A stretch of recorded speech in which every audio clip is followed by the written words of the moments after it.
At Arizona State University, we're bringing world-class education from our globally acclaimed faculty to you. Earn your degree from the nation's most innovative university. Online. That's a degree better. Learn more at asuonline.asu.edu. Hello and welcome to Mum Can't Cook. I'm one of your hosts, Luke Westaway, and who's this with me? It's Andy, who remembers the rest of the name of this podcast, which is : a decon podcast. Well, it's not the word colon, is it? Mum can't cook colon. I should hope not. And neither should she. And neither should she have to. And I no one's saying it, and I think it deserves to be said. Time for Mum to put her foot down. She's not going to cook any more colon, okay?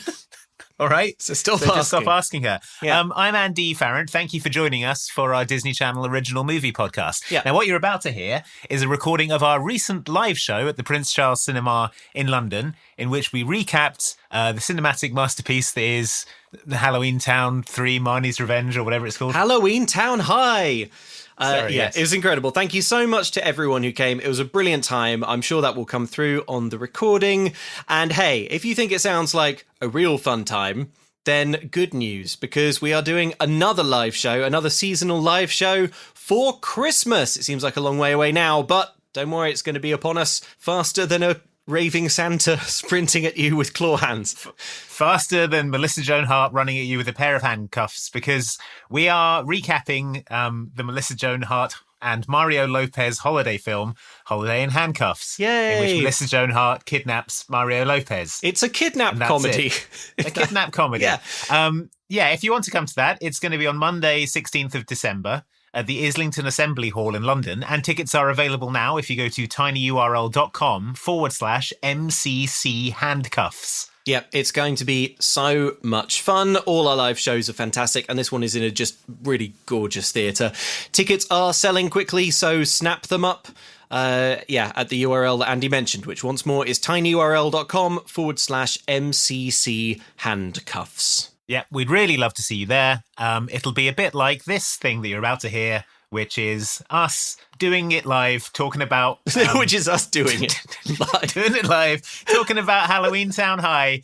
And also I should say, we're dressed as Brink and Val from Brink for the entire show, because it was Halloween and those were our Halloween costumes. Yeah. So if we make any sort of reference to that, that's what that's about. You see, This is the sort of thing you only get by being there in person. So... it's good. Okay, we'll see you in the middle for the ads, folks, and at the end for the credits, where we reel off our beloved chef de cuisine patrons. Yep. But until then, take it away, Brink and Val. I'm a fish boy who skates for Team X Blades with a leprechaun who plays basketball. Come to my smart house, meet my alien sister. Don't come hungry, because I'll bet my mom can't.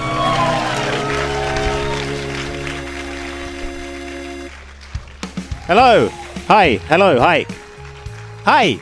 Hello, everyone. Welcome to Mum Can't Cook, a decon podcast. I am one of your hosts, Andy Farrant. And I'm the other... Yes, settle down. And I'm the other host, Luke Westaway. I can't cross my legs with these on. What am I going to do? Sit normally would be my advice. Hello, Andy. It's me, sitting normally. Cool. Okay, welcome to an audience with Brink and Val. That's... no, in fact, we're here to talk about Halloweentown High tonight. Jeez, yeah. Yeah, I know, I'm sorry. Regrettably. A precious and treasured decom. And it's lovely to see so many monsters of varying levels of attention to detail out there. Look, give yourselves a huge hand. Probably a huge hand is one of someone's costume. Yeah. How about that's this? That's all you need. A huge hand. Pretty so spooky. yeah, I can see a werewolf. I can see a man in a hat. Oh, very scary. I think I see a pretty scary tie someone's wearing out there. Yeah. It's pretty full on. Pretty scary. So as you can tell, Luke and I are dressed in our Halloween costumes. I am Val from Brink. Luke is Brink from Brink. Yes. How did this work out this way round? I'm disappointed. Well, you always put such a great deal of... Well, it's because you're the evil one. Oh, that's of the that's two fair. of us, unfortunately. That is fair. Yeah. What I will say is, I wish you had been Brink, because you always put so much effort and so much of your own money into your Halloween costumes. and I'm not very good at them. But I'll tell you this about buying a wig online. When you buy when you buy a wig online and it turns out to not really match your expectations, the worst thing you can do is then try again and buy another wig, because then you just have two wigs that don't match your expectations. But on the plus side, if I ever need to be like Vegeta or... I'm so hot. It's so hot. Also, I didn't want to spend a lot of money, so these are all children's skating equipment, and I thought I was being very, very canny with the old finances, but actually, circulation is not good in my legs and arms. So I didn't realise this would be the whole podcast. Yeah, no, unfortunately it will. That's fine. Luke, I've WhatsApped you a little scene from Brink. I thought we could act it out before we start with Halloweentown High. Okay, yeah. I would love to. It's just a simple case of reaching into my pocket. The jeans are supposed to be the baggy part of it. It's so good that this is an audio medium. Yeah. This is gonna be such a good podcast episode. Okay. And now I unlock my phone, which is easy for me. And now I navigate to the message with you. I did tell him I was going to do this. Okay, so I'm ready. This is his fault. All right, cool. Just getting into character. Okay. Get ready to be immersed in the world of Brink. Here we go. Personally, I just want to pound the snot out of you. Boomer suggested a race instead. We race, you win, we stop giving you beef. You lose, and man, it's like open season on your butts. Come on. You know there's no skating allowed at school. Yeah, I knew you couldn't step up. No heart. Let's blade, brah. And scene. Thank you. Okay, so you've probably noticed at this point that we're going to great lengths to avoid talking about Halloweentown High. It's because it sucks and it's bad. What's in the news? Does anyone have anything else they'd like to talk about? Yeah, dinosaurs. Oh, man, what a great thing to talk about. Friendship bracelets. They're fun. Bring bronk. Won't somebody bring bronk?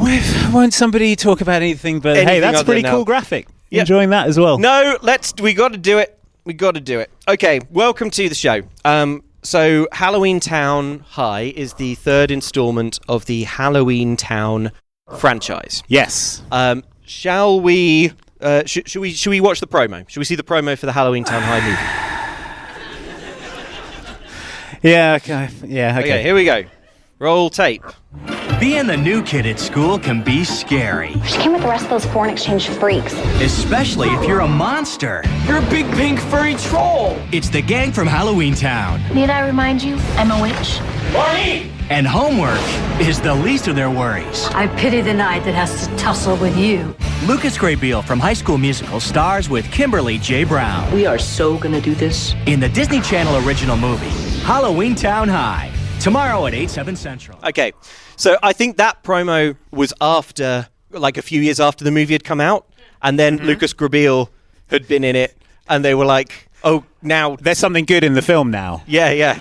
So... We accidentally a good one. Yeah. So yeah. Yeah, please. High School Musical was popular. Maybe you'll like Halloweentown High. Please watch and enjoy it. Incorrect. Okay, so it's very stupid to go into this film not understanding the intricate lore of Halloweentown and Halloweentown 2 Calabar's Revenge. Well, the problem is that this film ignores all of the lore of Halloweentown and Halloweentown 2 Calabar's Revenge, but you need to understand why it's ignoring it and how annoying it is that it ignores it. Yeah, so unfortunately, now we're in the position of having to explain the lore of Halloweentown so that later on we can explain different lore.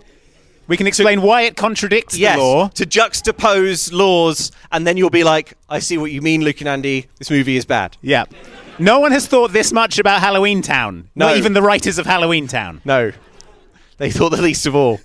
Okay, luckily, we don't have to explain the lore of Halloweentown because Disney has as it turns out, done it for us. I don't understand why they did this, but a couple of years ago? Last year? Disney got a bunch of children to describe the plot of Halloweentown and then put it on the internet for some reason. And now we're going to show you that, and then we don't have to do it. Yeah. So if you haven't seen the Halloween Towns, now you don't need to. Halloweentown was about there's this flying bus, and then the grandma comes in and Yeah, she she's does. telling them a story about Halloweentown. A magical place. And the kids follow her on the bus back to Halloweentown. And that's when the big story actually starts. They met the skeleton taxi driver. Hey, kids! There was this monster that showed up, and he's like, quack, quack, quack, quack, quack, quack, quack. To defeat the monster, they had to get a werewolf's hair, a ghost's sweat, weird, and the vampires too. They make the potion. He showed up.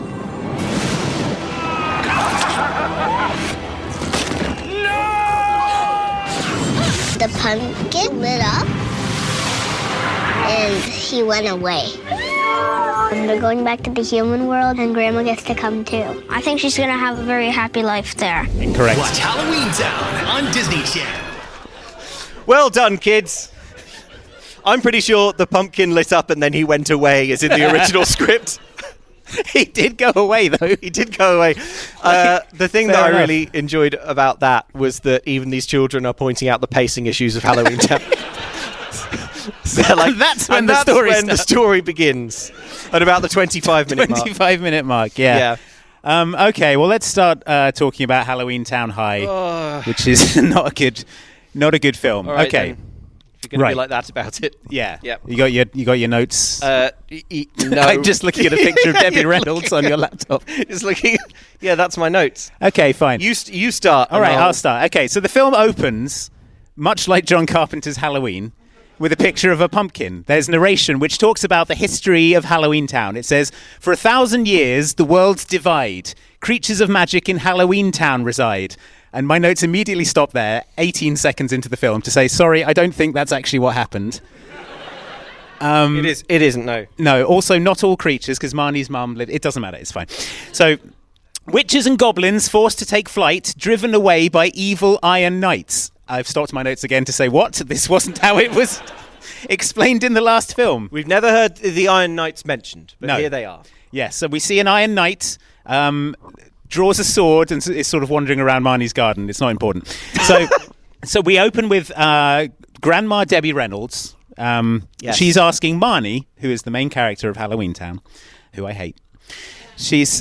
Do you want to do your normal? Oh, sorry. Yes, the character, not the actor. It's an important sorry, distinction. it was a bit brusque. I'm not sure that will stand up in court. I think you should make it more sort of like. Okay, Kimberly J. Brown is a fine actor. I hate Marnie, the character. It's an important distinction. Cool. Just give a little cheer if you're okay to be like a witness to that legally. All right, good. You'll regret that. We'll regret that when Kimberly J. Brown's taking it all. So she's asking Marnie what she's going to say to the council. So presumably Marnie is being kicked off the Council of Witches for not being good at magic and being insufferable and being the worst character in cinema history. It's clear that she's going to trial for a serious crime. Mm-hmm. I assume between the movies she did a witch crime of some kind. I don't know. Yeah, well, she says, all I should have to say to the council is, you're welcome. So we're establishing Marnie's character hasn't changed much. She is still smug, and I hate her. I only opened the portal to save the entire world. Thank me, she says. But nobody does, weirdly. So she's referring to the events of Halloweentown 2 Calabar's Revenge, which no children have recapped, so... where at the end of the second movie, Marnie permanently opens a portal between Halloweentown and the human world, which ensures like sort of free travel between them, but that also sort of hasn't happened because no one's gone to Halloweentown. This is supposed to be 3 years after Halloweentown 2, and no one has come through the permanently open portal in 3 years. So I don't know. Yeah, it turned out to be really unpopular. Yeah. But anyway, so the council are really mad at Marnie for having opened this portal, and she has to basically go and stand trial before a council of Halloweentown Halloweentown elders of varying levels of attention to detail. Yeah. Marnie announces that she should be getting a parade. So if you were worried that she would become more likable in this one, don't worry about it. Okay, so a moment later, a doorbell goes ding, and Marnie goes, "Is it time?" And then Grandma says, "Oh no, dear, you'll know when it's time." And then Marnie is sucked into a meeting with the council. So I guess it was time. Yeah, correct. Yeah. So, yeah. We also get a little shrug emoji. Yeah. We get a little bit about Marnie's plan for this movie here, which is she wants kids from Halloweentown to go to school in the mortal world. Yes. For undefined reasons, and is smug about it. To make friends, potentially. Maybe her social life in mortal school is not... Yeah, I think that might be up to par. Okay, so we jump to Marnie before the council. The council are monsters of varying levels of attention to detail, and it is very, very weak. In this film, they only have to do about 7 monsters, and they've put so little effort into those 7 monsters. Okay, so so we have clips of all this stuff, but the problem with this film is it's structured so badly that everything interesting happens in the last 12 minutes. Yeah. So don't worry, you will see them. Mm-hmm. But just so you know now, on the council, there's a person whose head is a pumpkin. Yep. Plastic pumpkin. There's a mummy. Yep. There's a man with 6 arms. Pretty scary. There's a woman with pointy ears. I know. Pretty scary. And she's got a spider necklace. Mm-hmm. And a man. Just a guy. He's got a judge's wig, so possibly that's his... Well, he's a bit old. Mutation. He's kind of old. He's kind of old. Yeah. Ooh. So that's cool. Spectre of aging. Yep. One day you too will be old. Yeah, so Marnie begins her defense for sort of undefined magic crimes. But no, the council brought her here to thank her. Oh, it was nothing. You're welcome, smugs Marnie. I reach for the remote to turn it off, and then I remember this live show's happening. Is there a parade? She asks. The elders bring up her school proposal. She says, if the portal's open, then we might as well use it. But the councilman with 6 arms complains that it will leave them defenseless if they send 10 of their children to the mortal world for some reason. These are their greatest defense against... Did you understand this? No. Lucas Grabeel is the first and last line of defense. Ryan from High School Musical is going to jazz hands all the invaders out of the portal. I don't know. So they express concern that Marnie won't be able to protect them from the Knights of the Iron Dagger. Again, who are sort of mythical and haven't been seen for 1,000 years. Yes. So Marnie's like, what even is that? I don't care to learn more. So she isn't interested. So she just says, I'd bet all the Cromwell magic that humans have changed. We can all live in harmony and all coexist. Why does she say this? I don't know. Well, the film needs some jeopardy, so she just recklessly bets all of her family's magic. Yeah. So the council sees upon this. They're like, whoa, you'd bet all the Cromwell magic? That's incredible. In that case, definitely deal. Have our children. Yeah, I guess. So the judge slams the gavel, and he says, "We have no choice but to accept your proposal. You have until midnight on Halloween to do something."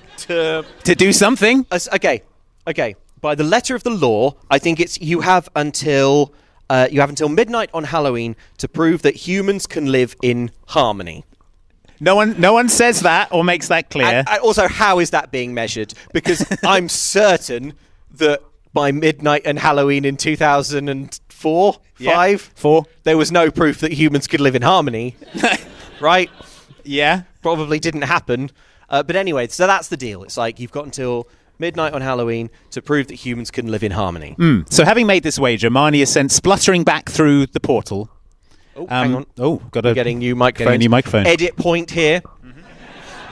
Oh, no, wait. There was a big laugh. Keep it in.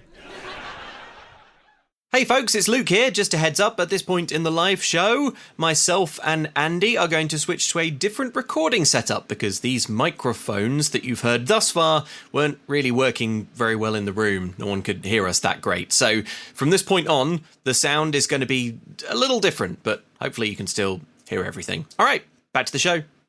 Hello.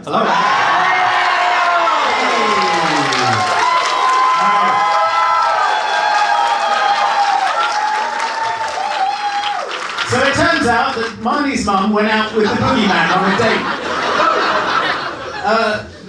Yeah, they banged. Yeah. Grandma intimates that the boogeyman is real and is in love with Marnie's mum. Yeah, so they're back in the house now, right? Yeah. Okay. We're absolutely sure there aren't any Knights of the Iron Dagger, says Marnie, and then we cut to one clanking across her front lawn. So it's like it's like a suit. It's like a suit of armor. It's like clank, clank. We only see the foot because at no point is this film willing to commit to an entire suit of armor. Yeah. So we see like a foot. Later we'll see like a hand. Yeah. It unsheaths the sword on Marnie's lawn, and then we cut to the next morning. It's the next morning, so I guess it just wandered off. Right? He doesn't do anything or say anything or do anything. Yeah, the Knight of the Iron Dagger stomps up to Marnie's house and sort of looks at it and goes, ooh. Oh, I'll tell you what. Another 90 minutes of this and I'll be... I will say, actually, Halloweentown High makes a pretty good first impression because when you do start streaming it, the first thing you'll notice is that it's only 80 minutes long.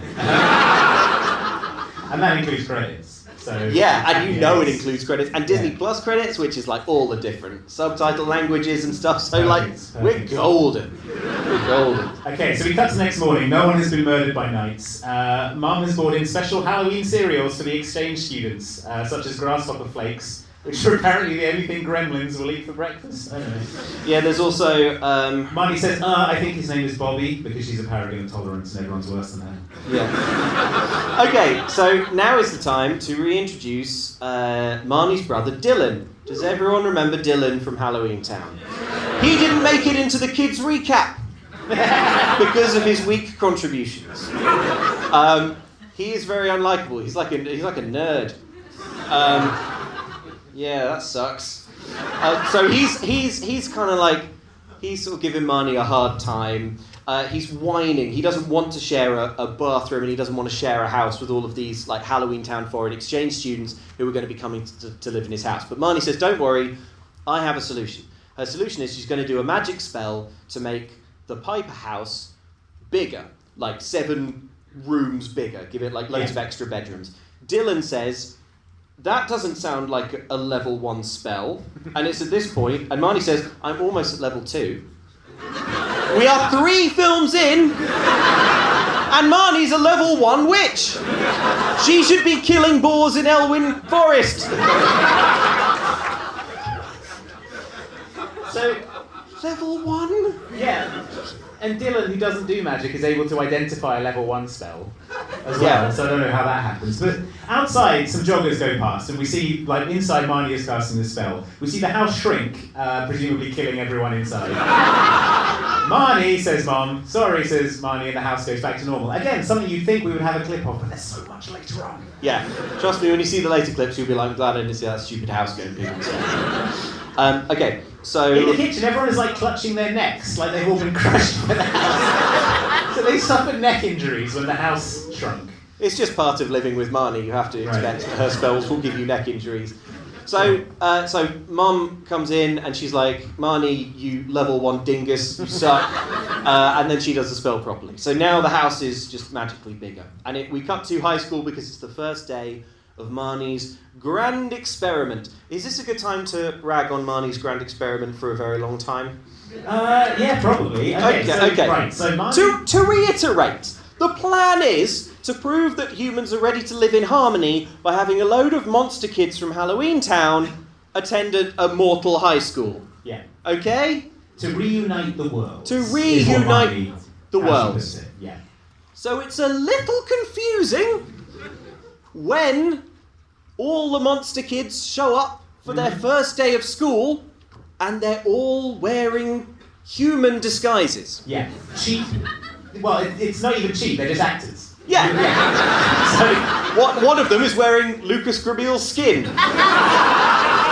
Lucas Grabeel, Ryan from High School Musical, is wearing a lot of his wardrobe from High School Musical. He wears several of the same hats. You want to pay for 2 sets of hats? I don't think so. These hats have sparkles and all sorts. These are made for his weird head. Yeah. Okay, so they all start getting out of Grandma's VW Beetle, which for some reason is the only permissible car in a Disney Channel original movie.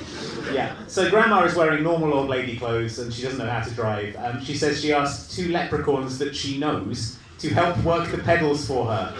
I was 100% sure this would be a throwaway line, but then we do in fact see a shot of 2 leprechauns sort of blue screened onto some pedals going like... Yeah, a penny whistle sort of plays and they're like, hey, what's up? Yeah. Just to let you know, Disney still hates Ireland. Just in case you thought you were getting through one of these without a hate crime against Ireland.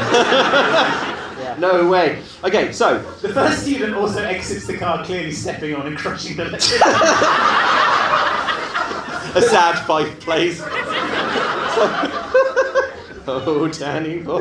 Okay, so the first student, Cassie, gets out of the car. She's very excited. She says she's never met a human before and she's super jazzed about it. And then in a sort of comedy clown car bit, all the other kids get out. Cassie says she's heard it's important to make eye contact with humans and not show fear. Wrong, dum-dum, says Marnie to this clown. Yeah. Gives her a quick lesson in blending in. More kids climb out of the car. Did you write down there? Okay. So they get... Did you write down what Grandma calls them? Well, yeah, so they get... Okay. It's like, Pete, Natalie, sweet girl. And then she just sort of stops naming them. No, well, I wrote it down. Here's what she says. Pete...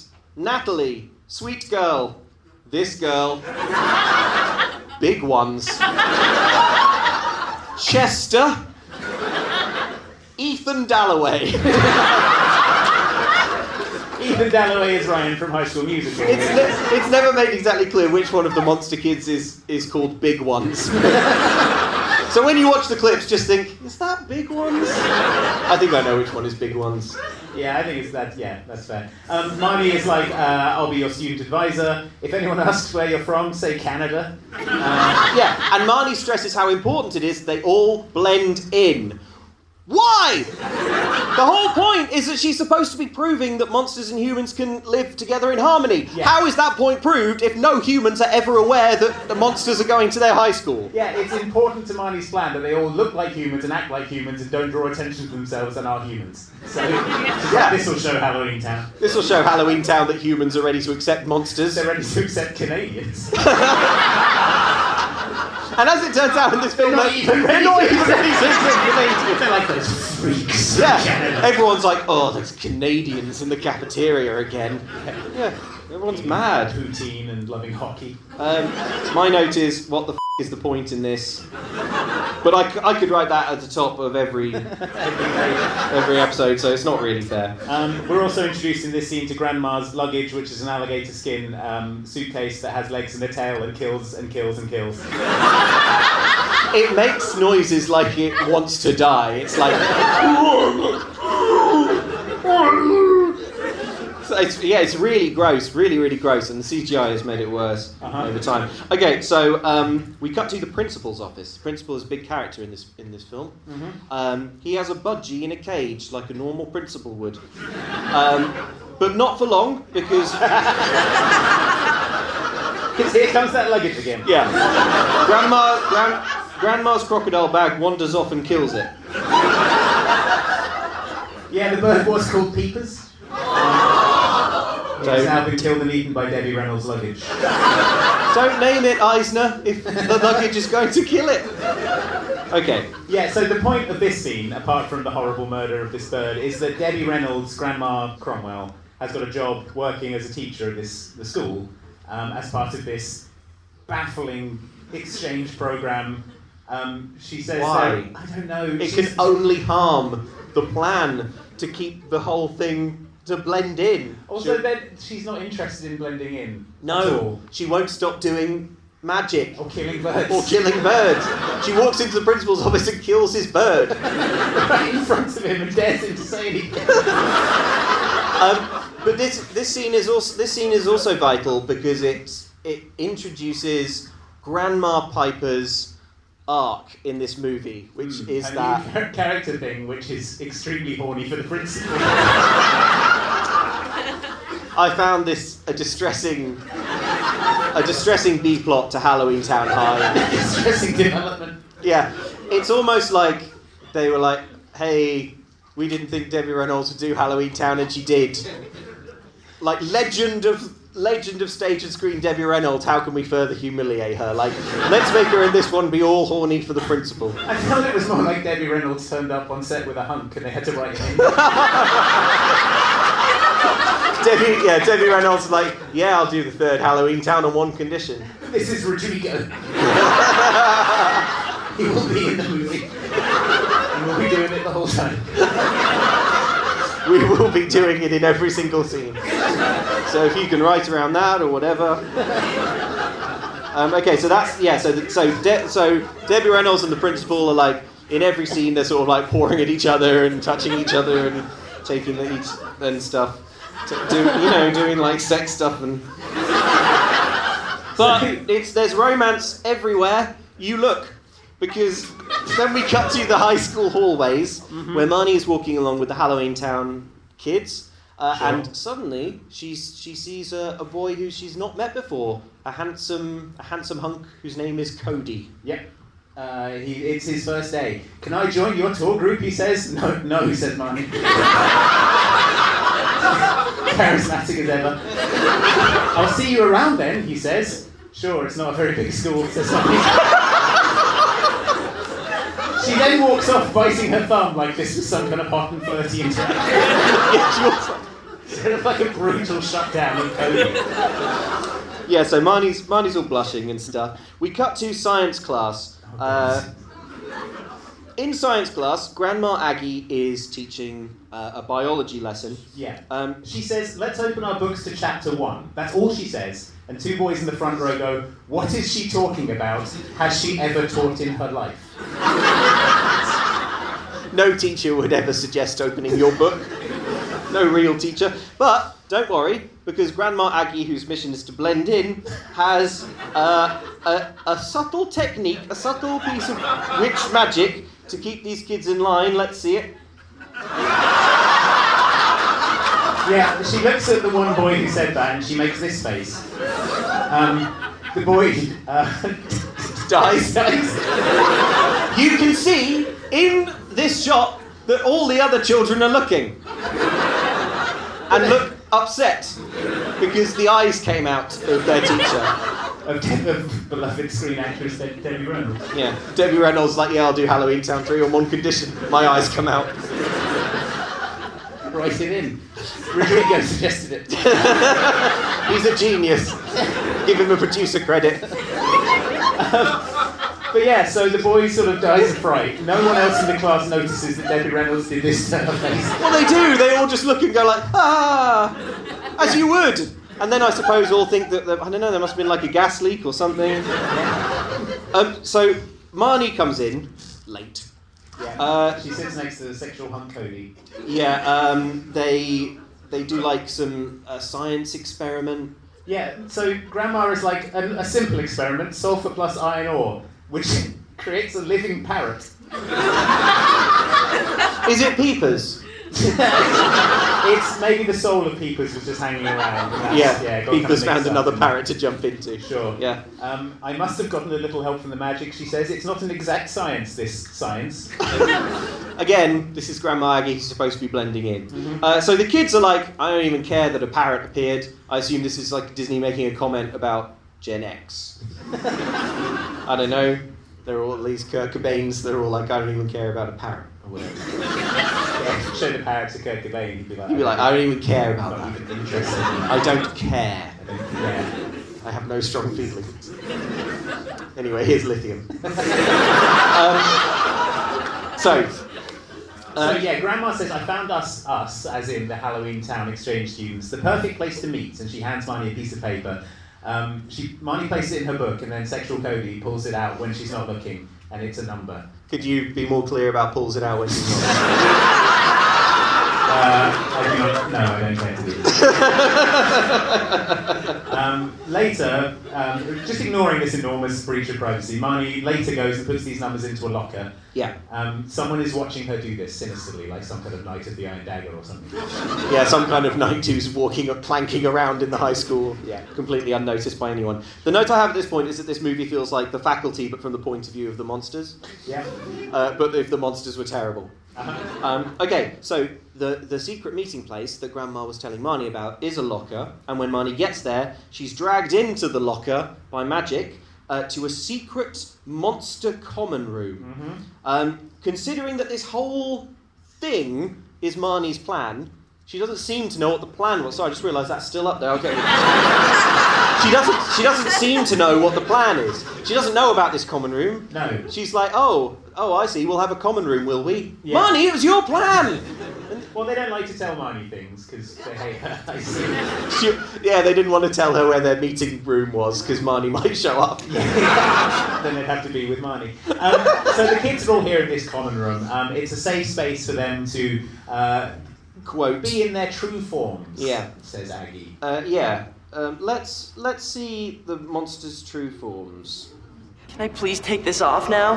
Oh, yes, of course, dear. You're perfectly safe in here. Oh, and if anyone else wants to unzip, it's okay. Oh, it's about time. Oh, finally. Could that be big ones?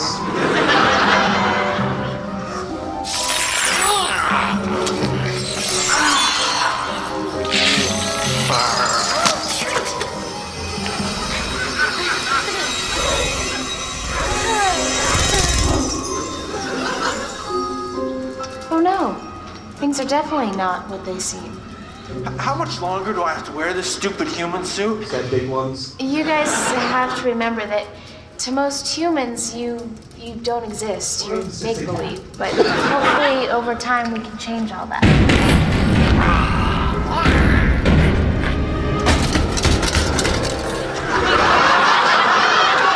The Knights of the Daggers spring their plan, which is to punch the locker up. I think it is outrageous that this film only has to do about 7 monsters, and these are the monsters that they are. They're so crap. The werewolf is wearing like a convict's jumpsuit, but with a skull and crossbones sewed to the stomach. What's that? Pirate werewolf in prison. Yeah, he was in prison for piracy. And now he's out and at school. Okay, so the monsters do some endearing chatter about trying to fit in and how they've been like finding human school. They're talking about. People are probably wondering what happened with the Knight of the Iron Dagger pounding on the locker just there. What happens is nothing. He leaves. And then Grandma goes, well, that was probably nothing. Anyway. Yeah, that's right. They were all like, oh, I think that was probably the pipes. Yeah. Knight of the Iron Dagger just wanders off. Yeah. Having sprung his trap. Clang, clang, clang. Yeah. Well, bye. Or giving them something to think about. Yeah. The creatures tell of their time in the school today. One girl was called a freak and loved it. Another ate all the mice in biology. Marnie looks at all the creatures, makes the smuggest face in the world. And then that's exactly what I've got. Does the biggest, smuggest smile you ever saw. Yeah, it's like... Yeah, it's that. And we cut to her telling Dylan all about it at home. It went so perfectly, I really think this is going to work, she says. Again, what is this? What is this, Marnie? I don't know what you're doing. Human harmony. Hiding monsters at a school and no one knows, and she's like... Nobody knows I hate a monster! I didn't know I hate a monster! I bet the Cromwell magic. So Mom comes in and heaps praise on flawless Marnie, and Marnie says, I just hope one day it won't feel like I'm leading 2 separate lives. She says about the one day a year she spends in Halloweentown. Yeah, she's like, oh, I feel like I'm 2 different people. And it was at this point that I thought, where's Sophie? Yeah. The Sophie is Thank Marnie's younger sister, Yeah. and is considerably more powerful in the magical arts. Yeah. She's in this film about 3 times, most of which is like her sitting on a couch watching TV. Yeah, but just know that, like, in her inner mind, she's creating whole worlds in motes of dust and stuff, and they're destroying them for the sheer hell of it. She's transcended her physical form, and now she's sort of planes walking around. Yeah. So that's fine. Okay, so Marnie's also like, oh, and also, guess what, family? I met a boy. Yeah, and Dylan's like, a boy, huh? And she's like, quiet! And pins him to the ceiling with magic. Yeah, she uses anti-gravity magic, which I guess is level 1, to sort of pin him to the ceiling and crush all his bones. In the kitchen, Grandma gets a call on her mirror because everything has to be so f***ing whimsical. Why is everything something? Everything has to be so... This is... Oh, man, Halloweentown is like for dorks who can't handle twitches. I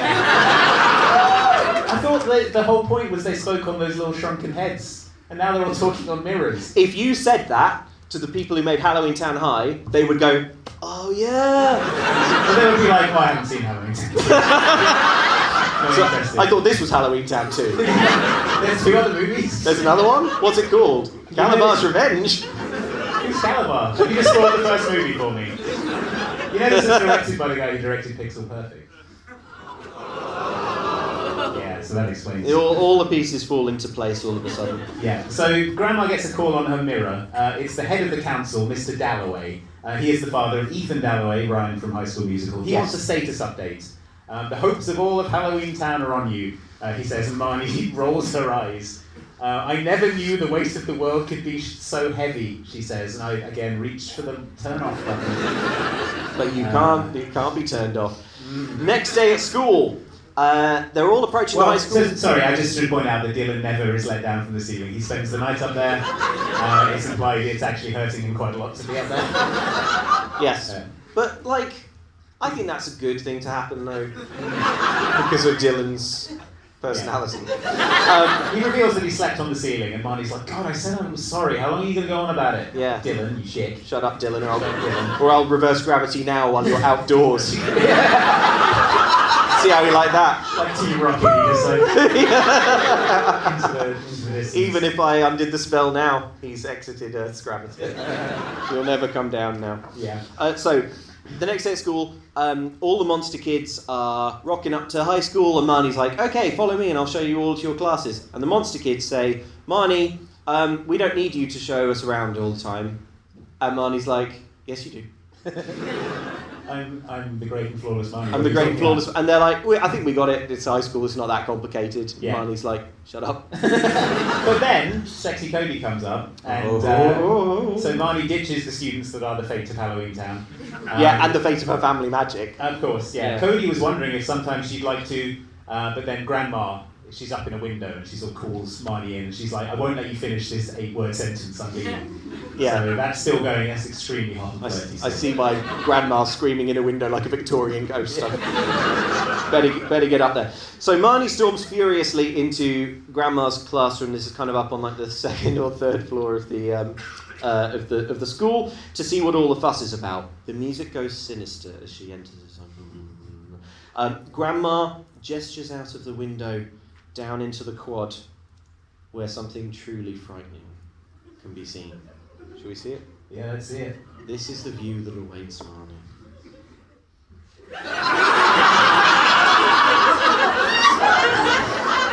The Knight's calling card, a huge, colourful chalk dagger. Presumably that's where Marnie was just standing. Yeah, the idea that no children, you have to be at this point. No one else has seen this. Yeah, art that only makes sense from one perspective. I love the idea of a knight in full armour sort of clanking around with chalk paint this is all 7 night. hours work. Yeah. For sure. Yeah, while another knight holds a torch, like Banksy's accomplice. Grandma point gestures out the window and is like, they know we're here. And Marnie's like, who? I didn't care to learn more about it. The Knights of the Iron Dagger. The Knights of the Iron Dagger. So Grandma's like, why the warning? Why would they give us a warning? The knights, they weren't known for playing fair. This is a weird thing to put in the film, though, because it's nothing. When in the fullness of time you know what is going on with the Knights of the Iron Dagger, is nothing. It's nothing. Yeah. So Pretty serious though. Yeah. So Grandma clears away the chalk. She magics a rainstorm to clear it away. The principal walks in, and Debbie Reynolds cancels the rain. The chalk sword has all been washed away. The awful luggage waddles in, and the principal asks Marnie to help Aggie move her things to a different room, and Marnie's like, "Oh, Aggie, they're getting on very well." Yeah. Which you can tell from the background, they're just going at it. Hammer and tongues. First name terms. But she's being reassigned to a different classroom in light of an incident involving a llama. Yeah. Apparently a student was blinded. Yeah, it spit in a boy's eye. So as a result, she's being reassigned to the history department. Now you might think, if you're a teacher and in your class the boy gets blinded when a llama spits in his eye, then you might not be... Well, you might not think that under any circumstances a science teacher would be reassigned to the history department, because that's not how education works, right?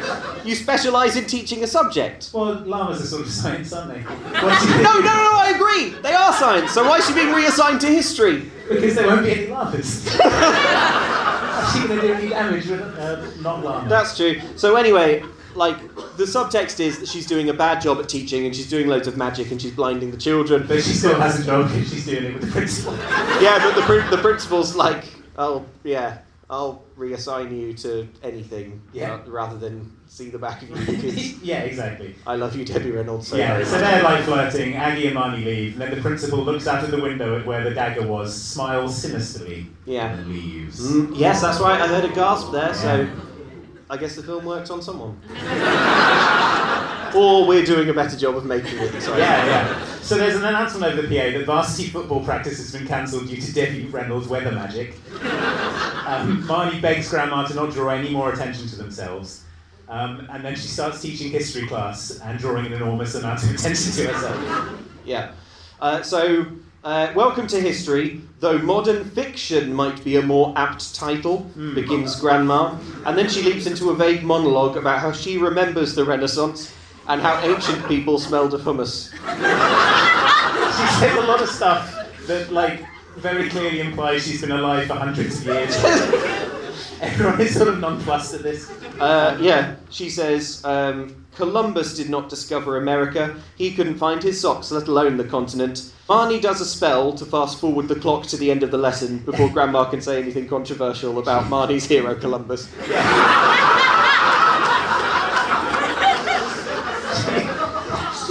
It spins the world off its axis by advancing time 40 minutes. Yeah, I don't understand. So is she just fast forwarding the clock, or is she fast forwarding all of time? Because I know, if she fast forwards the clock, all the students will be like, "Oh, there goes the bell," but we only sat down 30 seconds ago, so probably that's wrong. Or they'll get up and leave the class and be like, "Nope, I'll go back in." Yeah. Well, what they do is they all get up and leave, and then Grandma says, "Hey, come on back next time for more history. I'll tell you a story about Da Vinci. There was a good reason the Mona Lisa was smiling," she says. Like she was there watching out of the side hatch. Yeah.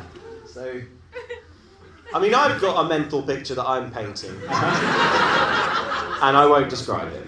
So, two girls leave the classroom loudly talking about how Debbie Reynolds is mad and how the foreign exchange freaks are a bunch of losers. Yeah. And then they're talking about how their education is on fire because witches keep doing magic in their classrooms. Yeah. Fast forwarding time to the end of a lesson. Marnie, who's trying to blend in, angrily shreds one's book bag with magic, and Cody sees this and sort of doesn't do anything or say anything or react in any way.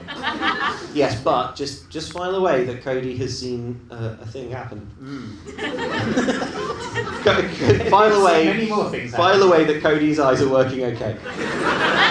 We cut to the monster common room. The monsters are all hanging out. They're playing cards. They're unzipped. Yeah. They're not socialising with the humans, though. Marnie comes in to give them a massive bollocking. She says, "You've got to get out there and participate, even though this way they will remain undetected." Yeah. It seems better that they... You need to go out there and participate, but in a way that isn't how a monster would do anything. Yeah, right.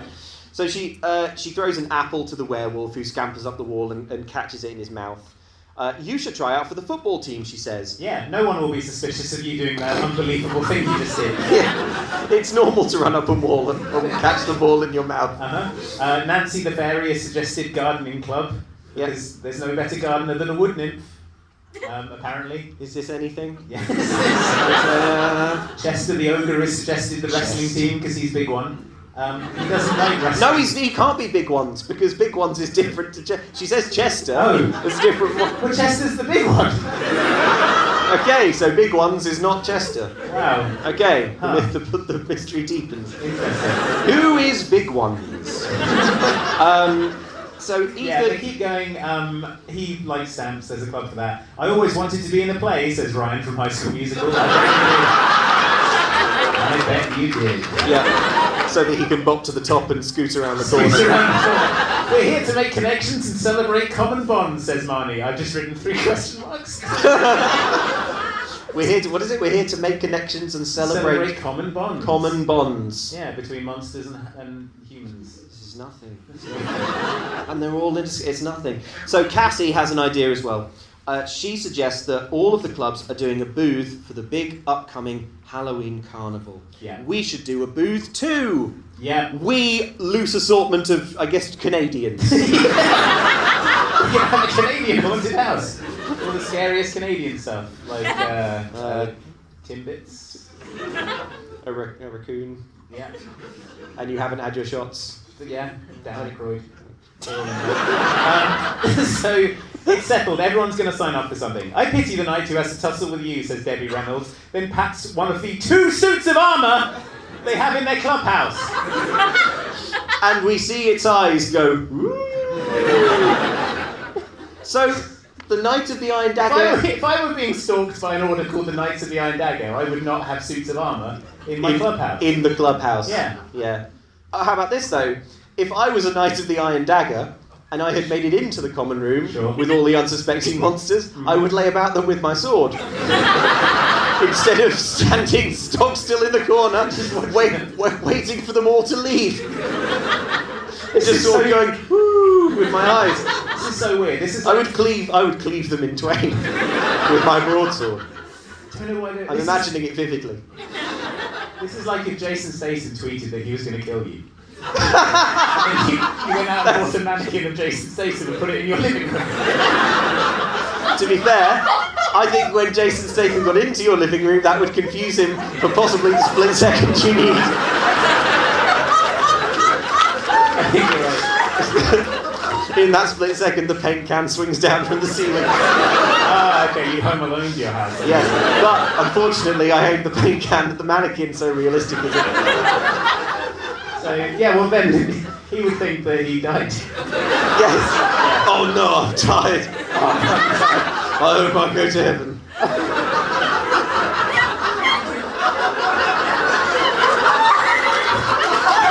Stop calling me stepladder. To be closer to Christian. I'll be there soon. I'm coming. Jimi Hendrix. He can't wait to be Hendrix again. He's a big fan of Jimi Hendrix. Look on his Instagram. That's not true, but they won't remember. There's another hour to go. They won't remember. Okay, right. We've got to speed up. So, we cut to football practice. Pete the werewolf catches the ball in his mouth. He's a human. He's not a werewolf in this, but he still catches it in his mouth. Woo, go Pete, says Marnie. Cut to a play audition. Ryan is bopping to the top. Debbie Reynolds is there watching. Shakespeare offered me a part in the original production, she says to no one in particular, which can't be true. Yeah, that can't be true, can it? He was writing plays for particular companies of players, not like random women. Also, wasn't it all? And there were no women in the theatre. Like Debbie Reynolds' story doesn't hold together. Debbie Reynolds, she's talking out of her arse, basically. Okay, so we see a poster for their booth. So like they're putting together their kind of big booth for the big Halloween show. Mm-hmm. It has a big poster that says "Visit the Real Halloween." Mm-hmm. Visit Yeah. the real Halloween. Real Halloween. Visit the real Halloween. Real Halloween. Halloween is not a place. It's a people. It's a feeling, yeah. Your heart. There's a song in the background, the lyrics of which are, let's get together every day in every way and everywhere, yeah. What was the principal's name again? The sexual hunk Debbie Reynolds brought along? Oh, Rodrigo. Rodrigo is it, yeah. Yeah, let's get together with Rodrigo in every way. In every way, in every scene. But the point is, the monster kids are now eating lunch in the cafeteria like regulars. Marnie makes the smuggest face in the world. Yeah. She's like, yay, look at all my monster kids having fun and blending in. I can't wait for the council to see this and consider it proof that humans have accepted monsters. The way this scene ends is that Granny and the principal are eating together. She's feeding sandwiches to her bag. Marnie marches over furiously to her. A boy runs across the screen holding his mouth like he's about to throw up. And then the scene ends. It sets up about 3 things and doesn't pay any of them off. And then it ends. I'm willing to bet what happened was there were going to be more lines, but an extra was sick. They had no more SD cards to film it again. So they were like, well, I guess we'll use up to the point where he was sick. You can't show him being sick, but everything else... You can't show him being sick, no. Yeah. That would be upsetting. You can't do that. So... Cut to Marnie at home, rounding everyone up to leave, but suddenly sexy Cody is at the door. He's like, hey, I'm here for our date. She says, oh, when you said Saturday, I thought you meant Saturday night, so I guess they didn't agree on a time and he just showed up at their house. Hey, it's Saturday. It's 1 minute past midnight. Friday night. I'm here to make the most of our date. I showed up at the very beginning of Saturday. We've got to pack 23 hours and 59 minutes, Marnie, so... Yeah. But yeah, the monsters are all off to the mall. This is really annoying as well because, like, he shows up and he's like, oh no, I thought it was Saturday, blah, blah. And, like, it's like the film is almost getting at this idea that Marnie has left no room for her love life because she's too busy trying to make this, like, Halloweentown... Because she's so selfless. Because she's so selfless trying to make this Halloweentown project go over and work okay. But then he's like, oh, well, shall I come back tonight? Marnie's like, yes. So the date's still on. It's not like in any other DCOM it would be like, oh no, I forgot to do the thing because I was doing the other thing and people can only have one hobby. Mm-hmm. But in this it's like, oh, was this the wrong time? Yes, I'll see you later then. Is this a good time? No, actually, can you come back in 20 minutes? Fine, sure, of course. Good scene. Good scene. It's all run time. So we cut to the mall. This should be full of some wacky antics. It's important you sample all of our customs, says Marnie. She's sort of walking along and talking. She's shedding followers as they all get distracted and wander off. Desperate to leave. Desperate to leave Marnie's presence. They all go off and sort of start enjoying art shops and arcade games and stuff. And Marnie says, whatever dimension you're from, teenagers are still teenagers. Oh yeah, am I right? Very wisely. Is Halloweentown a dimension? What's this dimensions all of a sudden? I don't know. The point There's is only 2 dimensions. Well, yeah, but they're talking, and above them, on a railing, we see a gauntleted hand tapping the railing. So presumably someone in full plate armour is just clanking around the mall, still not killing these children. Not only stood up there in full clanking around the mole observing the children, but like banging his mailed fist, sort of clank, clank, clank, clank on the railing. It's Mole Batman. I wish. Unfortunately, no, something much stupider. So Dylan and Natalie the Pink Troll, they're all still in their human costumes, but she is the one who's the Pink Troll. They're playing an arcade game called Detonation Man. Yes. She gets the second highest score. Please note who's number 1, says Dylan, likeably. You bet it would be so funny if it wasn't Dylan. Please note who's number 1 is my friend Greg. He's the best. No one will ever beat Greg's high score. Don't even try it. If you try it, I'll tell Greg. He'll have you beat Greg will have some words to say about that. Yeah. So he'll take it out of my high. So Natalie gets the second highest score, and Dylan's glasses fog up because in a sexual fog. This is like, oh, a girl came up. A lady. Yeah. We cut to some girls trying on hats. Yeah, there's a montage of shopping, mini golf, Natalie beating Dylan's Destination Man high score. His glasses fog up again with passion. Then we cut to Marnie and Grandma. They're just strolling along. Marnie saying that she's worried that she's not impressing Cody. Grandma drops the bombshell that Cody has pulled off the very romantic gesture of following her all the way to the mall. Even though they said, let's do a date later. And she's like, well, guess what, Marnie? This boy who likes you followed you without you knowing. Followed you here and is now lurking behind a pillar. Yeah, look, he's over there. And sure enough, Cody's like, hi! He's like, oh, wow, Marnie, what are the odds? Seeing you here at the mall when I'm 100% Cody. I told you I was coming here and you followed me. But Marnie's like, oh, I would love to hang out with you, Cody, but I should spend time with my grandma. Mm-hmm. But then who should walk up but sexual Principal Rodrigo? He's not called Rodrigo, he's called something else, but I just think it's a cooler name for him. Yeah, I'm sort of trying to race ahead and trying to remember if it's important that we know his actual name. I don't think it is. No, so he's sexual Uncle Rodrigo now. He's like, Aggie, and she's like, well, I'm off to do it with him now, Marnie.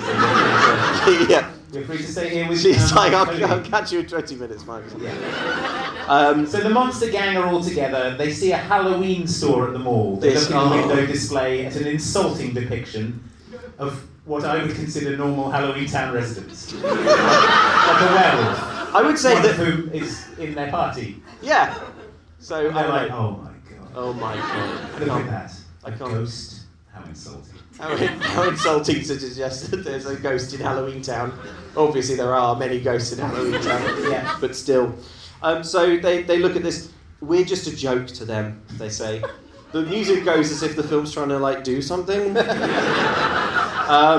They think we're all bloodthirsty monsters. Natalie says, I find it offensive. Yeah, we're just one big joke, says Natalie, of again, a witch, a werewolf, and a Dracula, common sights in Halloweentown. Yeah. Well, they should... the monsters in this window display are better monsters. Yeah, they're like mannequins, they look good. Yeah, conceptually neater monsters than any of the Halloweentown characters. Once a year they'll dress up like us and laugh, says one of the kids, who is, I remind you, dressed up as a human currently. Also, this is so the idea that the humans are sort of I'll dress up as a Dracula and laugh at how stupid Draculas are. Ha ha ha, look at me. I'm a stupid Dracula. I'm not like, ha ha, look, I'm a stupid Brink. Ha ha. Please take me serious then. Yeah. Look at me, I'm Vegeta. But anyway, then a passing jock makes a comment and the simmering Halloweentown/human tensions threaten to reach boiling point. I'm delighted to say we have a clip of this. Man, don't you just hate Halloween? It's such a freak show. Seriously. You're the freak. What'd you just call me? So you think that anyone who has anything to do with Halloween is a freak, huh? I bet you think all monsters want to do is hide under people's beds. You probably think that all vampires want to do is just suck people's blood. Like they don't have jobs and families. I warned you. Better shut it, right?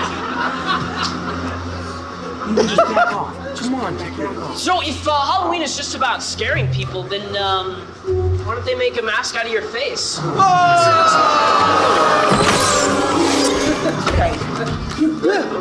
don't you pick on somebody your own size?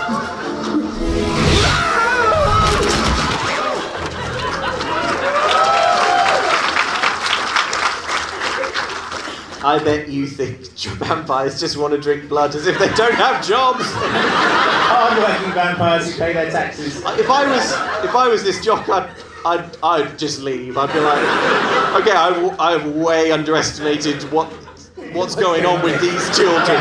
Also, I appear to be 35 years old. Why am I picking fights with children at the mall? Well, it's not really picking fights. He just walks past Halloween store and is like, I don't like Halloween. And they're like, you're dead. How about this? Get killed by an ogre or something. I think I've just had the sudden realisation that the people who make Halloweentown don't know what Halloween is and don't understand it at even the basic level. No. They're like, oh, isn't Halloween such for freaks, isn't it? It's for freaks. It's for freaks. And the other understanding of it is that people dress up and just laugh at Dracula. Neither of which are correct. Halloween is for freaks. Yeah, like it's what's that thing where Insane Clown Posse do a festival? And The Gathering of the Juggalos. The Gathering of the Juggalos. Yeah. They should do a Halloweentown about the Gathering of the Juggalos. Yeah, I'd like to see how Marnie would get on in that. I I just want to integrate a group of juggalos into this high school. Marnie's like, I only hope that one day I won't feel like I'm living two lives. One where I'm Marnie and another where I'm a juggalo. That would be better, yes. So Marnie hears the sound of this conflagration, and she sort of runs over. There's for some reason a swirling purple cloud has enveloped the mall's Halloween store. Debbie Reynolds dismisses it with a spell. The kids are all in their creature form, and everyone sees them and panics and flees. So it turns out that dismissing it was a terrible thing for Grandma to do. Yeah. Because there's a big purple cloud, and she's like, let's get rid of this. Oh no, monsters are in it. Yeah. And everyone's like, ah! And suddenly everyone's fleeing the mall and screaming. I mean, they're outside. Okay, right. So you're in the mall. You walk past the Halloween store. You see a werewolf. Would you think, oh my god, a real werewolf? Certainly not if I saw that one. If it was like American Werewolf in London, you know, if it was like 9 feet tall. Bone-cracking transformation happening in front of you. Yeah, like gushing gore and stuff. But not if it had like a skull and crossbones sewn onto its convict outfit. Yeah, just a normal woman in cat face makeup. Yeah. You'd be like, the Halloween store's open, I see. I don't think I would even say anything out loud or think anything. A normal thing. I'll continue walking. I guess I'd think, I bet they're going to try and sell me Halloween stuff. Yeah, I won't make eye contact. Yeah. So anyway, all of the Halloween teens are crouched, unzipped in a huddle. Everyone's freaking out. Dylan gets his first look at Natalie without her human skin on. She's like a pink troll doll, as You're you saw. a troll, he says. A big, pink, furry troll. So what? She says. I never want to see you again, you stupid human, she follows up. And then she runs away. Yeah. Natalie, wait, he says impotently, but she's left. His glass is fogging. Yeah. Look, Dylan is not likeable. He certainly has no game, right? But even for Dylan, this is pretty bad. Yeah. He does know she's a monster from the Halloweentown thing. Yeah. It could be a lot worse. Yeah. It could be like a beholder or something. Yeah. I mean, not on this budget or whatever. He a cyber demon from Disney. He comes around. Yeah. But he just sees her and he's like, "You're a big pink furry troll." Yeah. It's like, all right, Dylan. Dylan sucks. Stop being the worst, Dylan. So I think stop being horrible. Marnie's like, I need to get humans to accept monsters, and her own brother, whose mum is a witch, is like, a troll! A monster! Oh no, I can't believe I was playing video games with a monster. Yeah, nice work, Dylan. The kids don't know where this smoke came from, but Debbie Reynolds reveals a sinister clue. An iron dagger has been stabbed into one of the plastic pumpkins. Run, everyone, run, she says, and they all start fleeing from this dagger. What?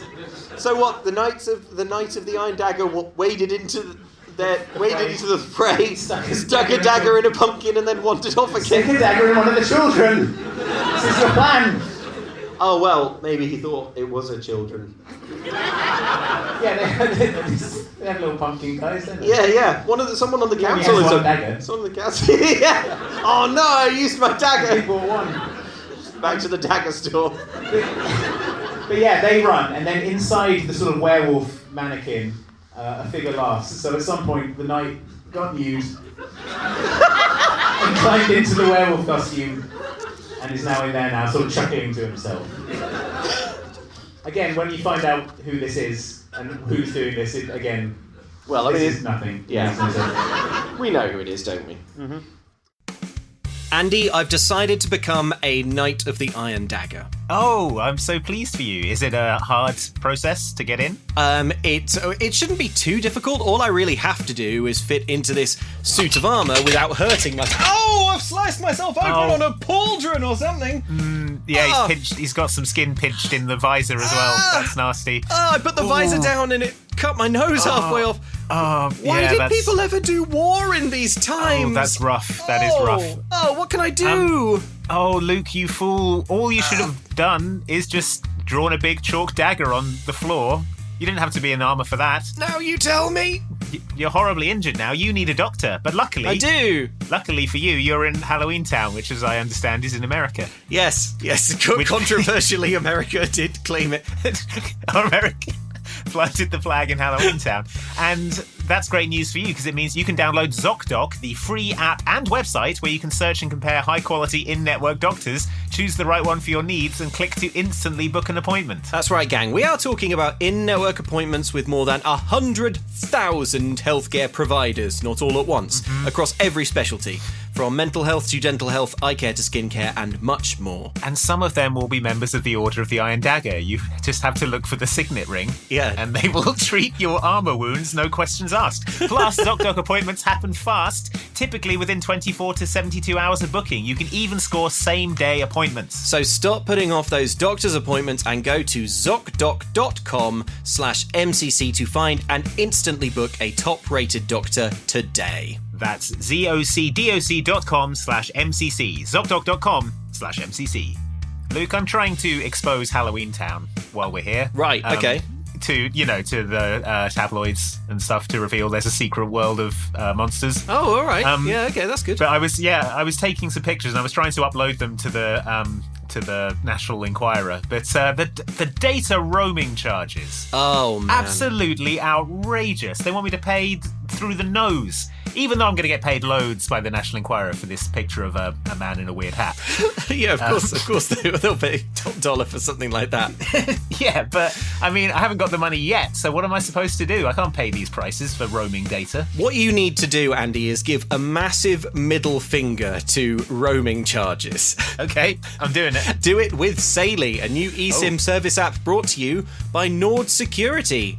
NordVPN is a great VPN, as we will probably be telling you in roughly 2 minutes' time. And they've just launched an incredible eSIM plan. It's called Saily. It has affordable eSIM plans in over 160 countries and 8 regions. You've used an eSIM before, haven't you, Andy? I have. I used one recently on a trip to Asia. I was in Japan and Vietnam. I used eSIMs there to use my phone as normal. And let me tell you, it was a huge game changer. Google Maps, Google Translate made everything way easier. And there was one fixed price for the eSIM, and I didn't get any unexpected bills when I got home. It was excellent. Fantastic. And you can't put a price on that, although Saily have, and it's low. So go check out Saily and enjoy their great product. Yep. Do we have a code, Andy, for the people? We certainly do. You get an exclusive 15% discount on Saily data plans. Just use code MumCan'tCook at checkout. You can download the Saily app or go to saily.com/MumCan'tCook. Cool. Picture uploading to the National Enquirer. Wait till they see this hat. It's very, very weird. Gonna be a millionaire. Well, Andy, you exposed Halloweentown, and now you're on the lam. You're being hunted by monsters of varying levels of attention to detail.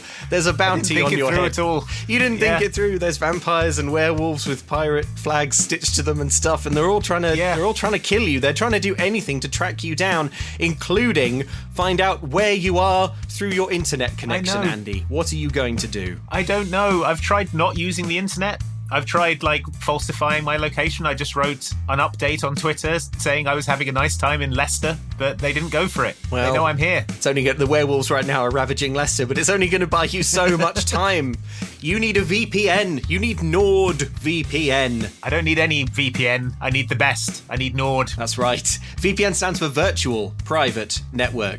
It's a way to get safe and private access to the internet by encrypting your connection. So it changes your IP address and virtual location. So it keeps your online activity private and it keeps your data safe as well. And Disney Plus thinks you're in America, which I can't, if you can think of any applications for that.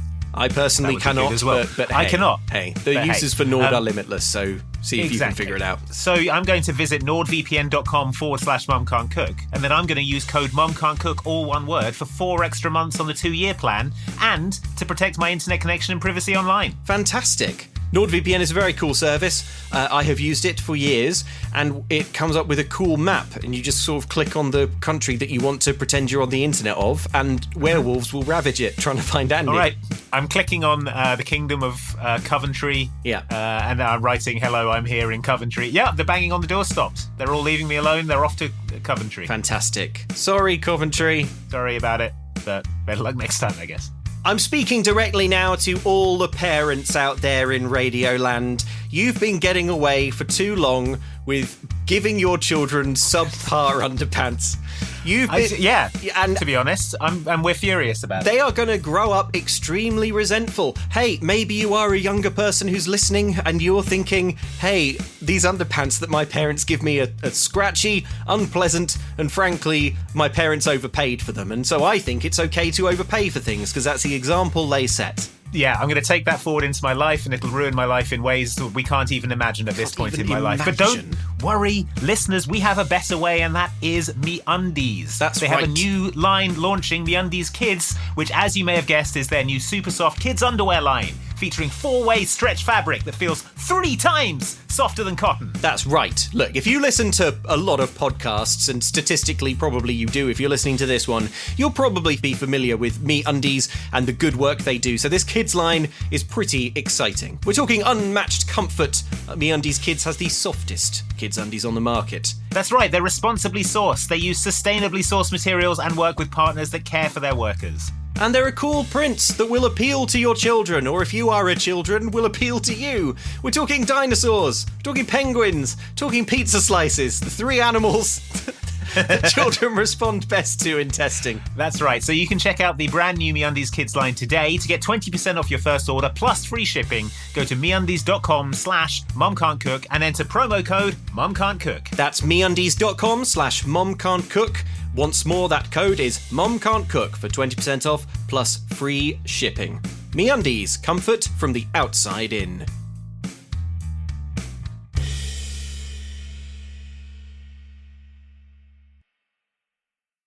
So we cut to the news. The firefighters were called to the moor when a mysterious purple smoke forced everyone to evacuate. Sophie is watching this on TV, so that's their entire contribution to the scene. I wish she hadn't been in it at all. If this is going to be it, I wish there was no Sophie. It would be cleaner and less heartbreaking if there was no Sophie. Yeah, but for there to be less heartbreaking Sophie, if they said that she died of scream. what would be great is if they were like, no one ever mentioned Sophie, because then at least you could headcanon that she's like erased their brains. Yes, because she was being pursued by some dangerous magical foes. Yes. She couldn't risk them. Yeah. Yes. Yeah. It's like the wild hunt is pursuing her. Yeah. But no, she's just lying on the couch eating Pringles and watching the news. Yeah, it's really hard to headcanon that into anything cool. Pringles are cool. So they all get home. We all like Pringles. Sure. So many flavours. Yeah. Yeah. Mum runs in. She says, "Yeah." Mum runs in. Green and blue. We have a bigger problem, she says. The Halloweentown Council is here. Marnie is teleported into the council chamber. Yes, they're furious. Yeah. They're furious. They say that Marnie's been reckless with their children's lives. They say, why, Marnie, didn't you come to us, the council, after the first threat from the Iron Knights? And Marnie reasonably counters that it's because she wasn't interested in learning about the Iron Knights. Yeah. She also posits the theory that maybe they, the council themselves, are corrupt, which goes down pretty well, as you can imagine. And then look to your own sins, council. The 6-armed man offers a compromise. Shut down the programme, close the portal, and Marnie can keep the Cromwell magic. A very generous offer, says the president of the council. We may never get this opportunity again, says Marnie. The opportunity for what? I'm not... Again, it's unclear. Unclear. There is something quite good in this scene, which is that whenever Marnie is talking, the mummy on the council goes, ugh, and holds up a piece of paper that says, nay. But that's the good thing. So that's out the way now. Shall we see how Marnie reacts to... Yeah. Marnie, she's reasonable. How Marnie reacts to his very generous offer. Mm-hmm. Listen, you little halfling. Just because your father was a wretched human... Humans never change! Order! I'm getting too angry. Enough! Marnie? You said I have my magic until midnight on Halloween, right? Well, I intend to use every ounce of my power and every second of time to prove to you that you are wrong about humans. So you know what? Meeting adjourned! You're wrong about humans! Die! And there's no time for the council to be like, wrong in what way? Humans specifically doing what? That they don't like monsters or what? Yeah, so that should show them that humans are nice. So Marnie, having done that, later, of course, is like, oh, I'm burdened by the choice I've made. Did I make the right decision? She's talking to her mum. Now that you're thinking clearer, would you have done it any differently? No, nothing I've ever done is wrong, says Marnie. During the scene where like Marnie and Mum just catch up, something truly shocking happens. Mum is doing magic to make hot chocolate. Okay. Yeah, it becomes clear that the Cromwell magic, of which is the sort of the main driving point of the plot here. Yeah. They mostly use it to sort of pour themselves mugs of hot chocolate. Fine, that's what I would do. But then, so they make hot chocolate, and it's on like a little tray, and then there's a marshmallow. A marshmallow, it grows eyes and 8 legs like a spider. Mm-hmm. Don't you just love marshmallow spiders, says Mum. And then the spider excitedly plunges into Marnie's hot chocolate and dies, and then Marnie drinks it. It's the weirdest, grossest thing. This little marshmallow spider's like... It's like chittering the whole way. Can't wait to die! Can't wait to be digested! Yeah. Drink me! And Marnie's like, magic is good. I should be allowed to keep my magic and do this with it. This is a level 1 spell. At school the next day, Grandma Aggie is walking the halls. She says that now everyone looks suspicious to her. Well, she's also furious at Marnie. She's like, hey, by the way... Yeah, that's right, because Marnie was offered this incredible get-out by the council. She's like, hey, you know how you bet all of our family magic without consulting any of us, and then you were given the opportunity to get out of that bet and you doubled down on it? And Marnie's like, yeah, pretty cool, huh? This is a rare bit of Grandma having an opinion on anything. Yeah. So I quite like it. She's like, Marnie, I hate you. Yeah. And then Marnie just rolls her eyes. Marnie's like, she'll come round. Yeah. And she will! So they're walking the halls, and Grandma's like, man, after that mysterious dagger attack in the mall, now everyone looks suspicious to me. Mm-hmm. Well, of course, not everyone, because here comes Principal Yeah. Rodrigo. He wants to talk. He thinks that history may not be the best place for her. Parents have been complaining about her teaching methods. As he's doing this, her horrible bag starts attacking his leg. Attacking? Yeah. I guess, yeah. Yeah. It gets a mouth and it tears a huge hole in his trousers over his butt. Now, for some reason, none of the children in the high school react to seeing their principal get his butt bit. And a big hole is torn in his trousers. Now, if I was in school and I saw my headmaster get a big hole torn in his trousers, it would be the best day of my life. But all the kids are like, probably just those Canadians up to their old tricks. Canadian antics. Yeah. Always up to it, aren't they? Anyway, but Grandma Aggie offers flirtily to help sew it back on. Dylan apologises to Natalie about... he's trying. Well, yeah, about being awful. He says he was just shocked, and she says she doesn't think she looks better this way, and Dylan goes, what? Yeah. He's the worst. So he's like, he says, I'm sorry I reacted this way. I'm just used to you looking all cute. Mm-hmm. And she said... Yeah. And she says, Dylan, I don't think that I look better this way in this human skin suit. But he points out that her true self is a hideous pink puffball. She says back home she's considered a rare beauty.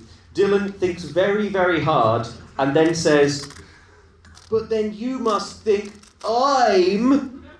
And she completes the sentence, one of the ugliest creatures I've ever laid my eyes on.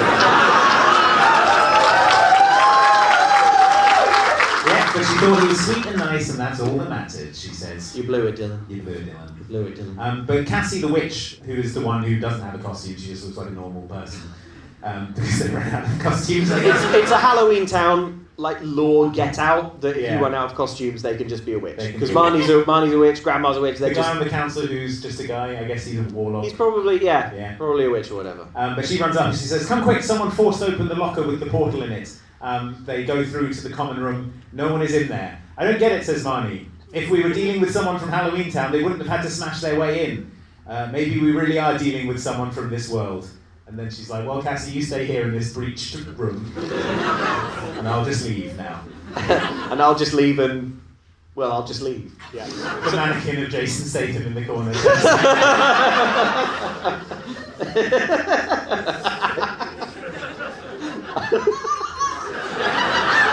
I'm just imagining how many stages there would be between Jason... What was it Jason Statham tweets that he's going to kill me? I like to think that something would happen between that and the bit where he attacks my house. Oh, you never know. That's the thing. You can have it on your phone, can't you? Twitter. Yes. Oh, right. So you tweet it from outside your house. Right, yeah. Okay, yeah. You tweet it from outside, yeah. Yeah, sent from Hootsuite. Yeah. Scheduled on Hootsuite. Yeah, he scheduled it. He could be in here right now. Yeah. Jason Statham could be about to pop out and kill all of us. And for all we know, he tweeted it, so it's all nice and legal. This episode is brought to you by Hootsuite. Hootsuite is... Where's the copy? Here we go. No. Is Hootsuite still... It doesn't matter. Okay, so the suit of armour in the room. Again, they have several suits of armour in this room when they're being pursued by walking suits of armour. It turns and looks at Cassie, and then the scene ends. Grandma Aggie has now been relocated to coaching basketball. She says that she's never heard of basketball. and she is, of course, Debbie, so she's like an elderly lady. Yeah. I'm not saying that an elderly lady who's never heard of basketball can't teach basketball. It's the wrong choice. But also maybe that's exactly what I'm saying. Marnie storms in asking why Grandma is being so difficult despite betting her magic on a stupid thing that she's now failing at. Yeah. She berates Grandma, saying the only reason they even know we're here is you can't go 2 seconds without turning someone into a lamppost. Yeah. Clown. So they have a big argument. Grandma counter-accuses Marnie. She says, you know what? You know who's probably the knight? It's probably that Cody. She says, Marnie, you probably told Cody everything. So Grandma thinks that Cody is the enemy. She says that he showed up at school on the same day, and then he comes to their house in the mall, and also Calabar Jr. was evil in the last film. She doesn't say that, but I mean, you've got to think that they're thinking that, right? Yeah. So Marnie walks off. She says, okay, here's all the evidence against Cody. He turned up at school on this day, follows us everywhere. Your last boyfriend was evil. And then Marnie's like, so you think it's odd that he likes me? I see how it is, Grandma. You can't let me, Marnie, have one thing, can you? Just because my last boyfriend was an evil sorcerer. So they have a big falling out. Marnie storms off, mopes around through the halls, and then Cody grabs her by the throat and drags her into a janitor's closet. Yeah, he sort of lunges out of a side hatch and sort of drags her through into a room. She gasps, and he says, calm down, it's just me. Just me dragging you by the throat into a closet. It's not helpful, Cody, that it's just you. We know it's you, Cody. For you to do that isn't calming. So he wants an explanation as to, what happened at the mall and why she stood him up, and he thought the best way to get this explanation was to drag her by the throat into a janitor's closet. He's like, and also, what the heck is in that mysterious locker? So Marnie's suspicions are unfortunately inflamed, because she's like, Cody, you seem awful curious in what's going on in the locker, and also why I left our date. Maybe you were the Knight of the Iron Dagger. Well, she's like, I don't know what game you're trying to play, but knock it off. And he says, hey, I like you. I didn't think that was a crime. And then leaves. And then that's the entire scene. Yeah. Common room. In the clubhouse, Cassie is being rotated towards by suits of armour. And she's like... Very expensive to make them move more than that. Unusual. Those suits of armour would rotate. I should go in for a closer look. What's causing them? Maybe some kind of motor. Maybe some kind of knight. Maybe our hated enemy, the knights. Maybe they have a dagger of some kind. Steel, perhaps. From tungsten. Anything. So she nervously approaches the suit of armour. She lifts the visor and goes, ah! And we cut away. Because it's a mystery. Who could it be? What's happened? We cut to Marnie. She bursts into the common room. She hears the scream in the school's hallways. Which means that the common room isn't soundproof. Which means anyone who walks past can hear monsters being like, how long do I have to wear this human skin?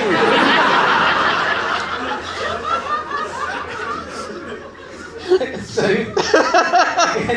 and they're like, Canadians.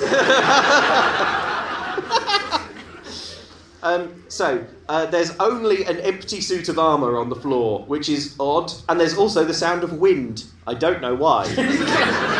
Cassie is gone. Where are you, says Marnie, but yeah, Cassie's vanished. At home, they're bemoaning having lost one of the exchange students. Yeah, they're like, dang it, one died. Yeah. Still within acceptable tolerances. So Marnie's like, this whole thing's getting too risky. She doesn't want any more deaths on her conscience, so she wants to send... One is enough. Yeah, you know what? One is enough. The right amount.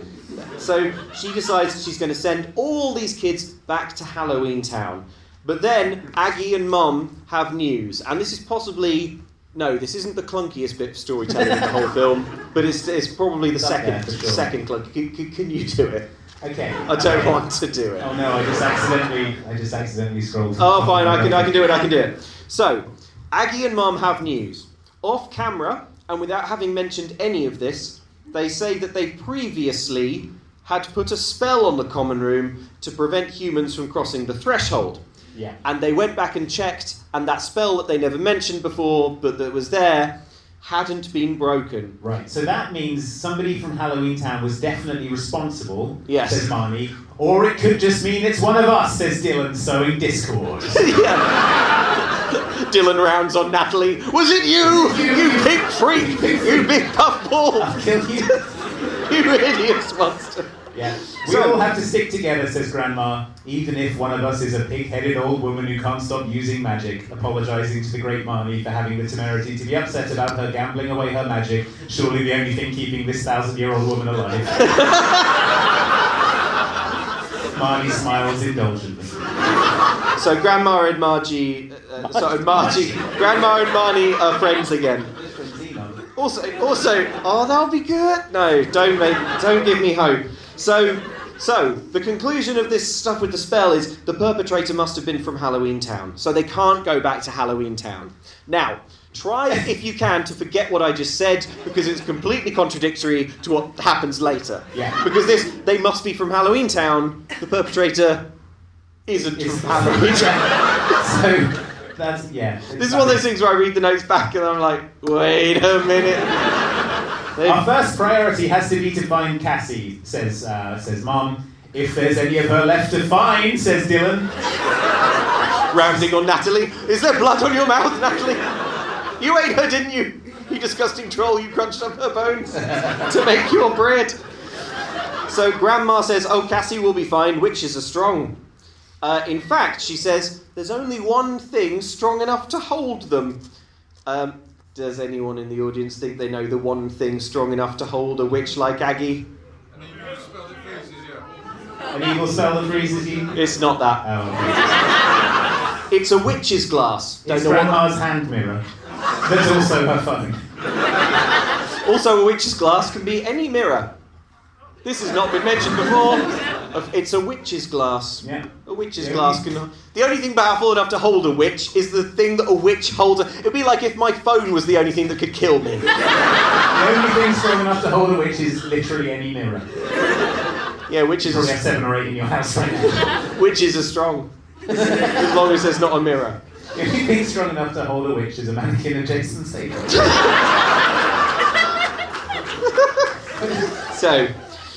So it's a witch's glass. So Ethan has a witch's glass. Yeah, Ryan from High School Musical. Bit sus. He uses it to call his dad all the time, says Natalie. So suddenly, Mom and Aggie sense, using their powerful witch senses, that something's moving outside. Marnie does not sense this because she's a level 1 witch. Somewhere, Sophie's eyes roll back in her head. She astrally projects out of the building to see what's going on. So, but yeah, there's a disturbance outside, and Mum goes to investigate.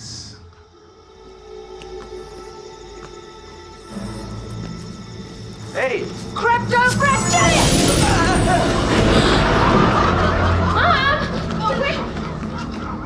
We got a problem. Yeah, it was Cody continuing his campaign of terror against me. But don't worry, Mum used the killing curse.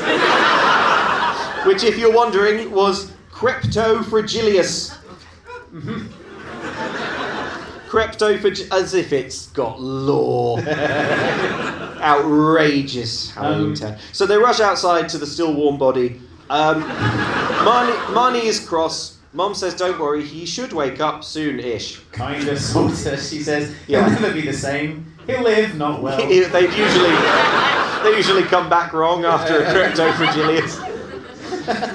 His crypto will be pretty fragilious for me.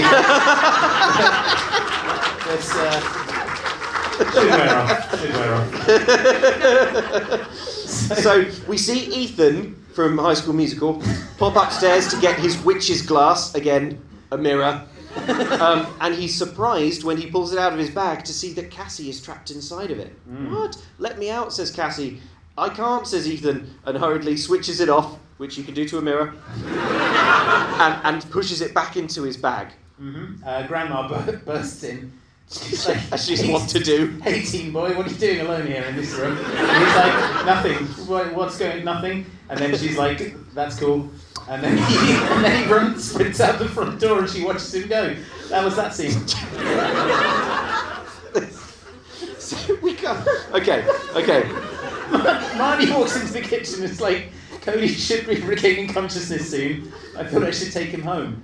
I have my own method of transportation, she says, and then we cut to them on a broom.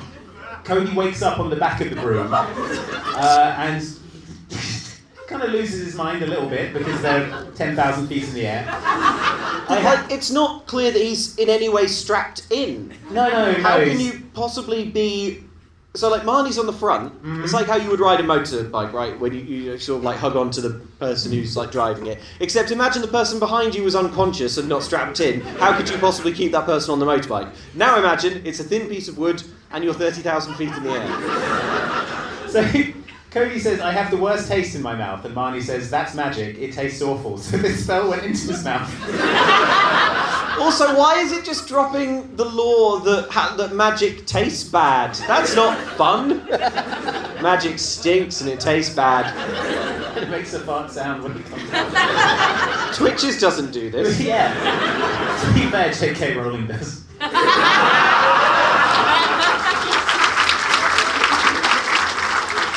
Yeah. So, everyone wizards poop on the floor. Please shut up. Please shut up. So, when Cody wakes up, Marnie says, I'm a witch. Says Cody. Remember the plan? No. So he panics massively, and she's like, ha ha ha ha ha. Then he accepts it immediately. Yeah. And he says, this explains why you're weird at school. A nice thing to say. Yeah. He has questions, but she's like, no, later, my boy. Now it's time for fun. Now it's time for us to badly CGI across the sky. Yeah, and they sort of swoop around a little bit. She keeps going, ha-ha, while they're doing this. They sort of like swoop, broomstick.png kind of rotate some keyframes around the skyline. And Marnie goes, ha-ha, ha-ha. Yeah, really eats up the runtime.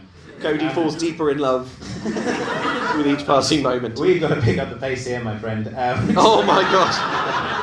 So, Ryan from High School Musical runs into the high school. He runs to the principal's office. The principal is in his office, removing and replacing the ring of the Knights of the Iron Dagger and staring covetously at it. Ryan bursts in and he sort of fumbles and hides it. Where's my dad? He says. He isn't here yet, but then a magic door opens and out comes Ryan's dad, the head of the Halloweentown Council. Shall we see that? Yes.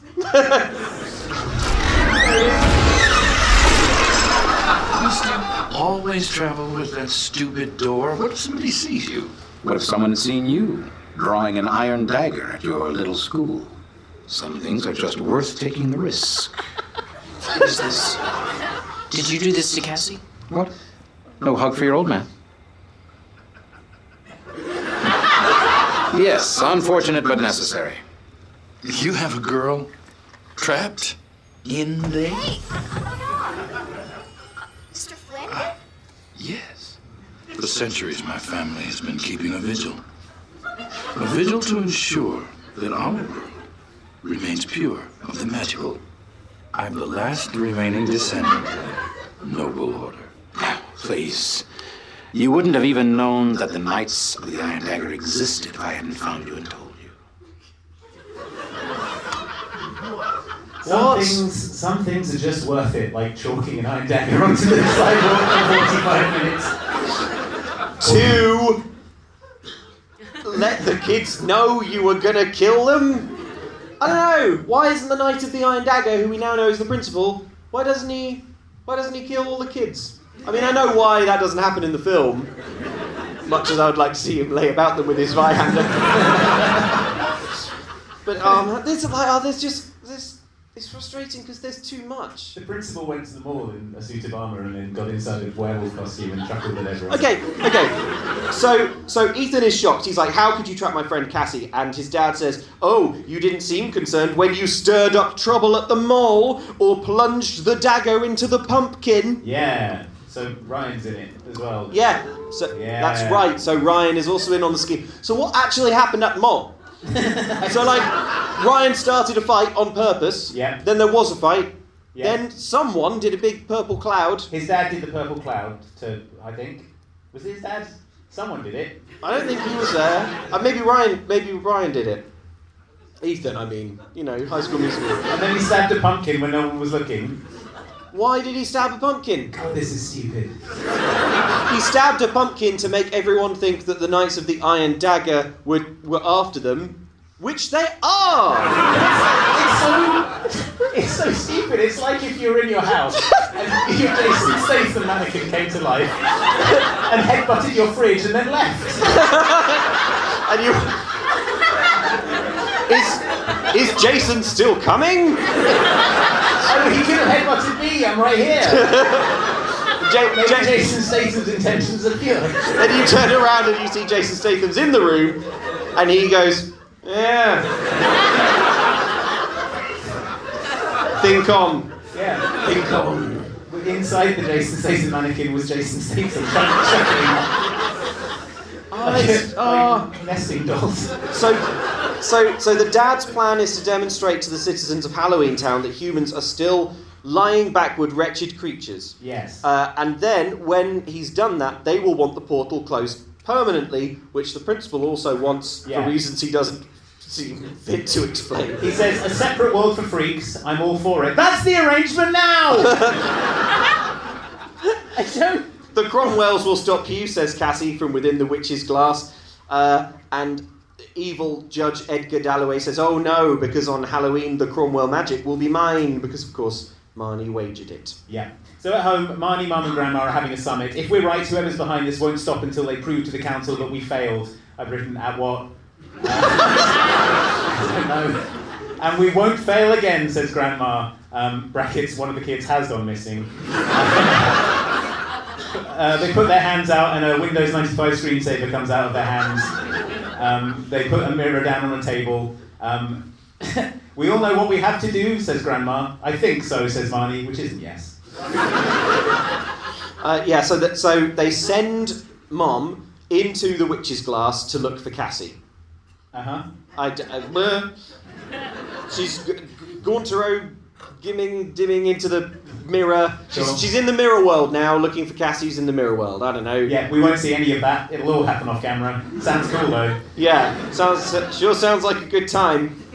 Just imagine it, maybe. Yeah. At school, Marnie and Grandma are talking about keeping eyes out for the culprit. Up walks Principal Sexy Rodrigo. Grandma's like, is this about the kid who lost an ear? So someone lost an ear.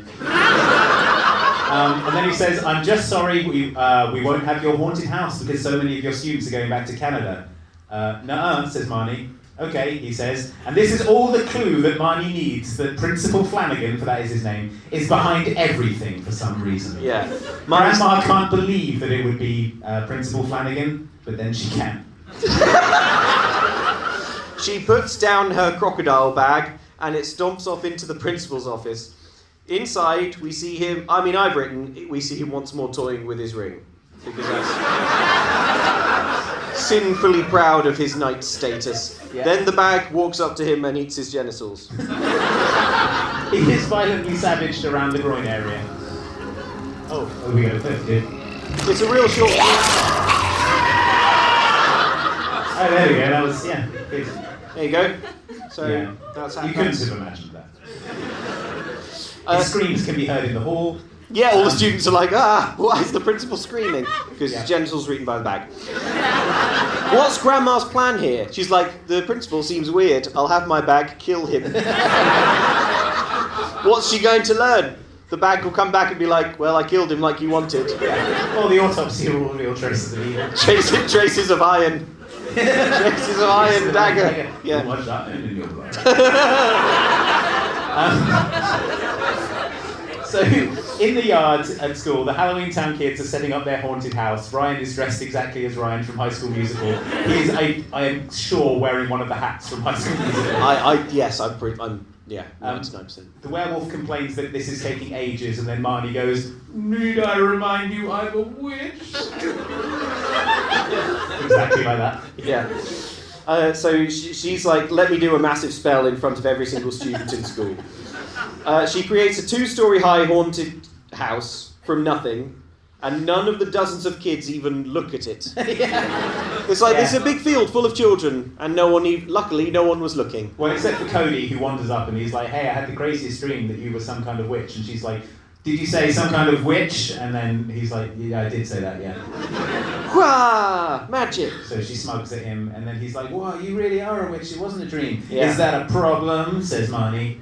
I hope she's serious about this boy, because she's going to have to kill him if they break up, right? Or if you to destroy his mind, maybe. Doesn't have to kill him. If I was Cody and I had a crush on a girl and then she was like, "Hey, I'm a witch, it's a massive secret." Yeah. I'd be like, "Oh no. I hope we don't break up or you'll probably kill me to keep the massive secret." My mind will be flayed, probably. Yeah. Don't flay mine. Maybe it already has been flayed, we don't know. He asks if she's the good or the bad kind. She says definitely the good kind, which I'm not sure this movie will have. Citation needed, Marnie. Yeah. Dylan runs out of the haunted house. The walls keep dissolving, he says. Yeah, because Marnie's a bad level 1 witch and she can't build a 2-story plywood house. Yeah. Marnie turns and glowers at Dylan about this. Cody stumbles backwards over the murderous bag and falls to the ground for some reason. And then that's that scene. All this stuff and they could only make it to 80 minutes. Yeah. Marnie takes the bag inside and hands it to Grandma. She opens it and inside is the ring of the Iron Dagger, all that remains of Principal Flanagan. I feel like such a fool. He was a knight, she says. So it ate off his hand? It presumably bit off his fingers. I don't know. But, they were all like, "Oh, knights aren't real, it's just a story." What? This is a huge leap. No one at this point even seems really sure that the Knights of the Iron Dagger are real. Yeah. You have to remember that we, the audience, have seen that the Knights of the Iron Dagger are real and the Principal is one. Mm-hmm. But none of the other, no one else has seen this. And they're just like, well, look at this ring. Yeah. All the proof we need. All the proof we need that the Knights of the Iron Dagger are real and trying to kill us and that it's the Principal. I don't know. So they're making this haunted house, and Dylan has not listened to anything any of the Halloweentown students have said throughout this entire film. He's like, "No, it's still be scary with buckets of blood. It'd be really insulting to the people in Halloweentown, like you said you don't like, yeah." The monsters are like, "No way, man. We're sick of people associating monsters with blood and scares. Let's show them what we're really about." Mm-hmm. So that part of that for later. Outside we see the Principal walking with a cane now, so he's sustained significant injury but lived. Grandma teleports outside and accosts him. "I expected more out of you," she says, and hands him the ring back for some reason. I hope you know the men you're trying to emulate who wore those rings were bigoted, hideous, evil human beings, and to be honest, I'm a little surprised that it fits. Can we see what happens? Oh, yes, please. The men that originally wore those rings, they were bigoted, hideous, evil human beings. And to be honest, I'm a little surprised that it fits. Aggie!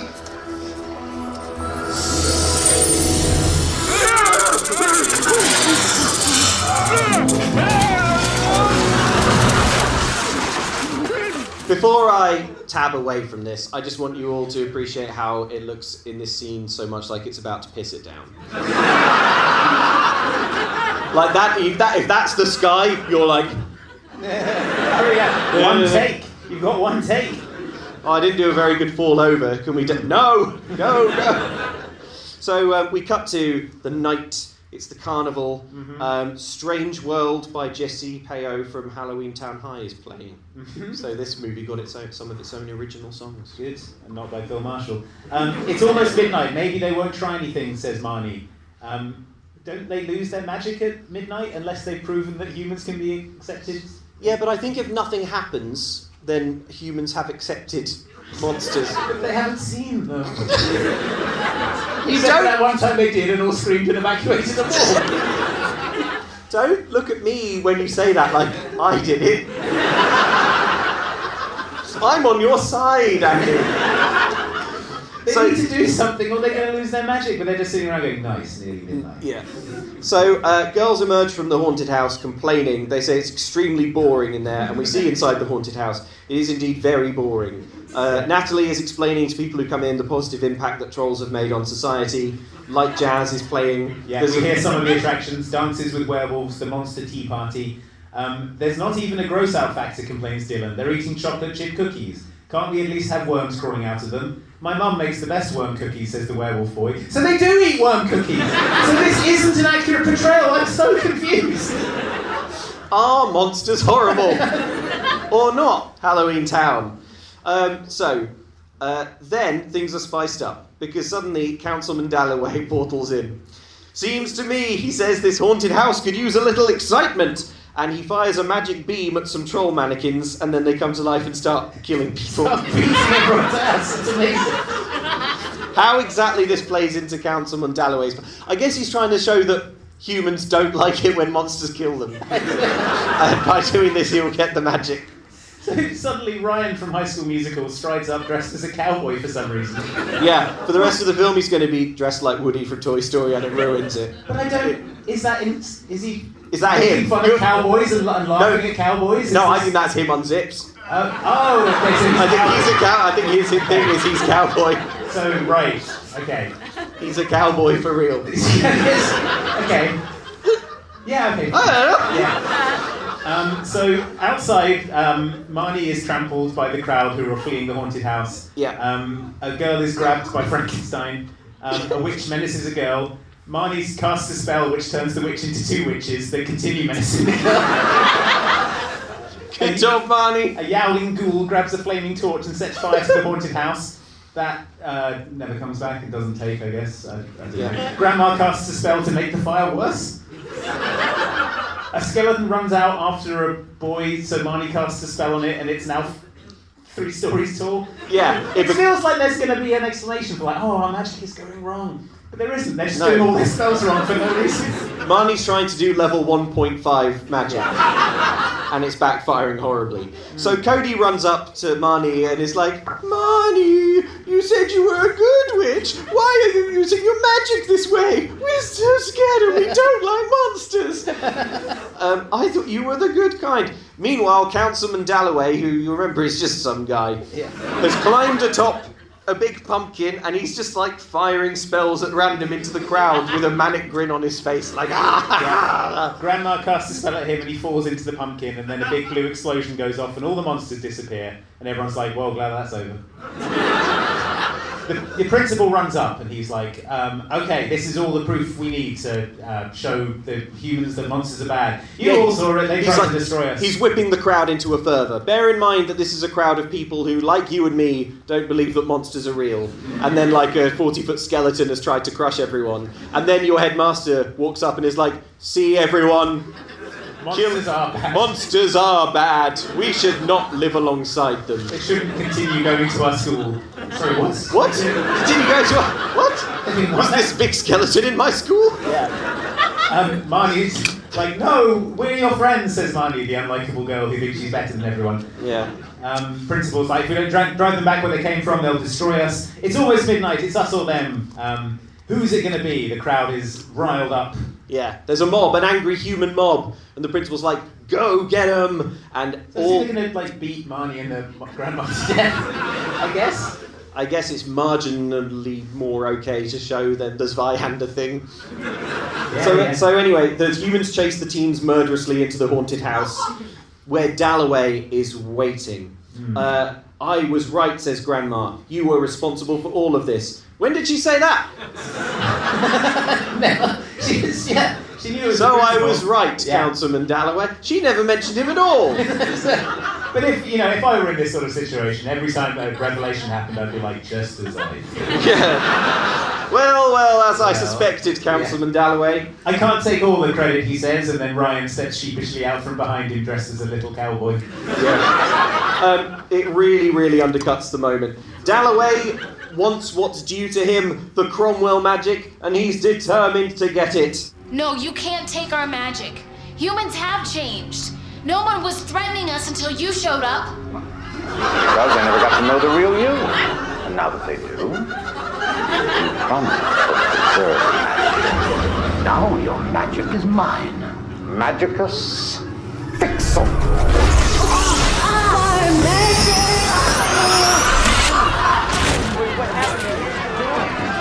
Oh, my magic! Oh, my magic! Oh! I lost it at that. It's so good.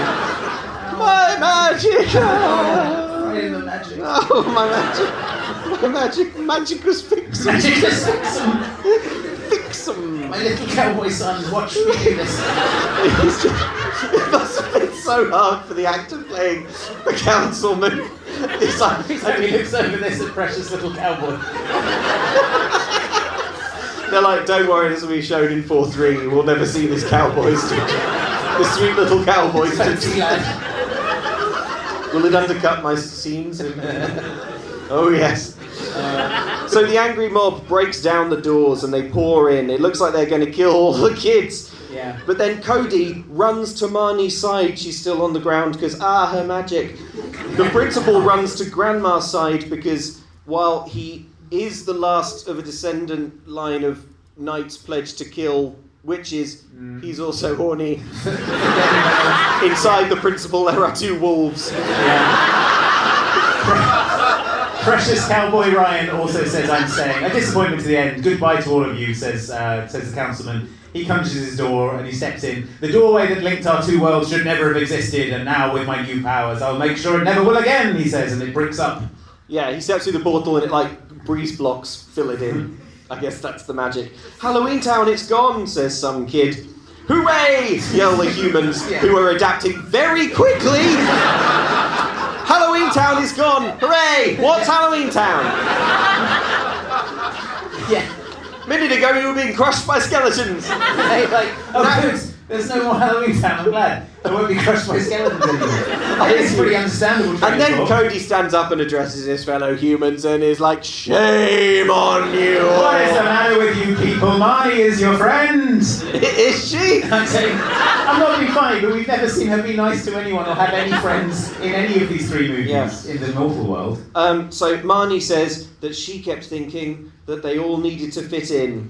But how do you know if someone truly cares about you if you don't show them who you truly are? Yeah, we said that 2 hours ago. Whatever. Yeah. The Halloweentown teens pull off their skin suits and introduce themselves. And Cody gestures to these sweet monsters and says, these are the people that you want destroyed. Sure, they look different, but are they any different on the inside? He says, sure, they look different. And in the crowd, you can hear an extra go, yeah, they do!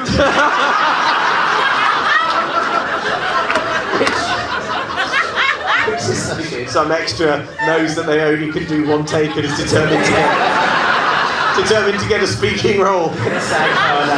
If you're ever an extra in a decom, shout something, because it will go in. A boy from the football team comes up and he says, I don't know what werewolves are like on the inside, but Pete's the best halfback we ever had, even if he does catch it in his mouth. Natalie is the president of the science club. Co-president, says Dylan, the unlikable boy. Everyone kicks Dylan. The principal is moved by this and he tosses his ring away, renouncing the Knights of the Iron Dagger. Suddenly, the brick wall explodes and Dalloway is fired through it and he skids along the floor face down. For some reason. Then, this is the worst bit. This is the worst bit. It's all bad, but this is unacceptable. Cassie runs. Remember Cassie, who's trapped in the witch's glass? In the glass? Cassie yeah. runs through after him and says, Gwen rescued me. And then Mom appears and says, "It took some time, but I finally found the right witch's glass." So, had a grand adventure. Off camera, Mom rescued Cassie, and they killed Dalloway. While Marnie and Grandma were on the floor going, my magic. Yeah. What's going on here, says Dalloway. And smugly Marnie says, "You forgot that while witches' glasses are excellent for imprisoning witches, they're also good for communicating between the worlds. And I believe that all of Halloweentown just saw that witches have changed." What? What do you mean? Was this being broadcast in Halloweentown? Show that if that is what's happening. Also, you'll remember, lore fans, that in Halloweentown time moves differently. So, yes. It takes a year for a day to... Halloweentown residents would have, watching live, would have seen Dalloway go... They were like, wow, I think he did something bad. Yeah. So Marnie says, "I believe all of Halloweentown just showed that witches have changed, which means that Magico Phantom," and then they all zap the president, even though they lost their magic. But they can't do magic, but they do some magic and get their magic back. Yeah. And then the council appear and and then, can you imagine if Halloweentown High wasn't real, and this was just like performance art? At the end, we were like, there was no Halloweentown. It would make more sense. It's a thing to do with your evening. Yeah, all of those clips were just we paid for on Cameo. It was surprisingly affordable. Yeah. Okay, so Dalloway is fuming, but then the Halloweentown Council appears. And when I say appears, they're just sort of like visually on screen, but it's not clear what physical space they occupy. They're like Zoom meeting heads. Yeah. And they're like, "We saw everything," and they revoke Dalloway's magic. They say humans are indeed more accepting than we thought, and they imprison Dalloway in a witch's glass for his crimes, because of course nothing is more solid than a witch's glass. Yeah, his fancy cowboy son watches this happen and loves it. And then there's a brief moment of silence, and Grandma goes, "We still have to do the haunted house." Yeah. So they do that. There's a little montage of people enjoying the Halloween carnival. The Halloween portal opens. Outwalk monsters of varying levels of attention to detail. Did you note down any of the Halloweentown monsters? A woman in face paint. A man wearing a fur coat. A woman in a pink wig. Yeah. Pretty out there. Someone's got orange hair and a pirate hat. Okay, so at this point, everyone's storylines, such as they are sewn up. But there's still one little subplot yet to be resolved, which is, of course, the greatest love story ever told. Dylan and Natalie. Would you like to see how it ends with them? We have so much in common, and I like being with you. I feel the same way. No, I'm sorry. It's just too gross. Thank goodness. Friends? Friends.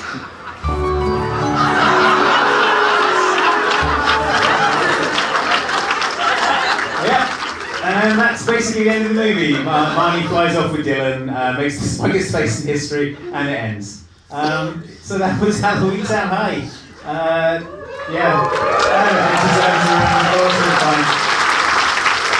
The problem with these decoms is that they're bad. and so when it gets to the end, especially like when we do it live, it's like and then the credits roll. And it ends. And everyone's like, Yeah. It never feels like we're sort of building like an exciting crescendo or anything. Yeah, but we're not. But luckily, we do have a little bit of last minute excitement for you today. Because is it what the next econ we're doing? Oh yeah, do that. Okay, well I'll read this real quick. So the next one we're doing is 1999's Wonderful World of Disney presentation, HE Double Hockey Sticks. Grifflekin is an apprentice devil who has studied for an eternity at the Beelzebub Vocational Institute. Beelzebub wants to get rid of her idle student, so she sets him a task. If he can obtain the soul of hotshot hockey player Dave Heinrich, brackets Matthew Lawrence, he can graduate. Alright, fine. That's coming up next. Look forward to it. Okay, yeah. Alright, So, just for the room, basically, we can announce today that we're doing another live show at Christmas. A Christmas special. And everyone enjoyed that weird, sexy Nutcracker movie with Melissa Joan Hart. So we are doing another Melissa Joan Hart Christmas movie. This one, even more troubling, if possible. Holiday in Handcuffs. It's the film in which Melissa Joan Hart kidnaps Mario Lopez. And she doesn't have anyone to take home for Christmas and impress her parents, so she kidnaps a man she works with. Yes. And brings him home. And then he gets Stockholm Syndrome. Anyway, it's very Christmassy, very, very good. So, yeah, that's that then. Yeah. Okay. There's one more of these Halloweentown films.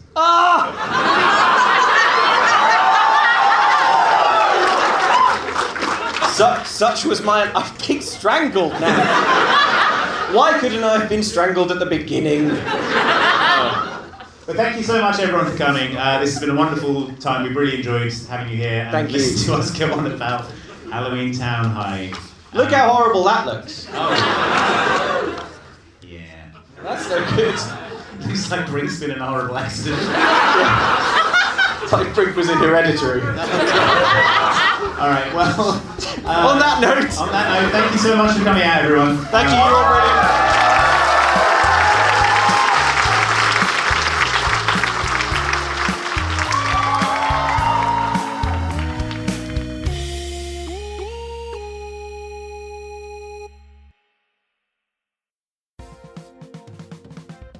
Hey, Luke, that portal to Halloweentown is still open. I see a lot of monsters of varying levels of attention to detail just marching their way on through. Yeah, let's hide in a bush and observe them and see what's coming. See what's coming by.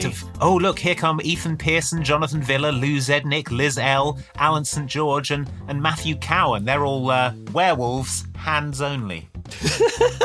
Just full so, of... yeah, they've got werewolf hands. Fluffy hands, yeah. Yeah, but normal everywhere else. And who's this behind them? Why, it's Jack Fabian, it's Crescentia Che, it's Andy Meany, it's Christoph, and it's Philip Stevens. They are lizards. Specific lizards or just lizards? They are lizards. They've got sort of rubbery lizard faces and yeah, spooky, lizards in sweatshirts. Here they come. Nice. Watch out for that. Nice. Trotting on through the portal there is Ruby Tuesday, Ryan Miedema, Louise (Lola), Cara Dennison, and Nerdazoid (Sean). They're all Mardi Gras Shrek. Mardi Gras Shrek. Wow, drunken feisty. Mardi Gras Shrek. Yeah, he's wearing beads. Shrek he's got a plastic pitcher of hurricane cocktail. He's ready to party. Shrek is wasted, folks. Yeah. But who is Shrek without his famous Mardi Gras donkey? And here come a troupe of Mardi Gras donkeys. It's Danny Cap, Danny Bowyer, Andy Keith Hall, and Ethan Lappin. Look, there they go. They're doing some of the famous Mardi Gras donkeys' famous catchphrases, like "Get me another hurricane, Shrek, or I'll bite your fingers." It's good, yeah. Yeah. Oh, trotting on through here, just after them, tumbling through the portal, we have John Sharplin, Elizabeth Seish, Moist Drippings, and Andrew Noble. That's a little... I think that's supposed to be efficient at a horse funeral. Oh, right. Okay. Sort of like black and somber, but there's a sort of... They're carrying placards that say R.I.P. horse. Yeah, and... So I guess that's... And look, here they are pallbearing an enormous horse-shaped coffin. Yeah, that is... I guess that's spooky if you think about it. You need to listen to Mum Can't Cook. We know how to dispose of a horse corpse. Well, we've had so many emails on the subject. And look, behind them, there's Z-Man, Courtney Rail, Hannah Kirchner, Duchess, Barothy, and Snowy Owl. Look at them. Their Halloween thing is clown. Because that is a Halloween thing, isn't it? Because some people do find them quite scary, so it is a valid Halloween thing. Yeah, I think you could absolutely argue it if people brought it up. And arguing your costume at Halloween is part of the fun, isn't it? That's how it's scary. Yeah.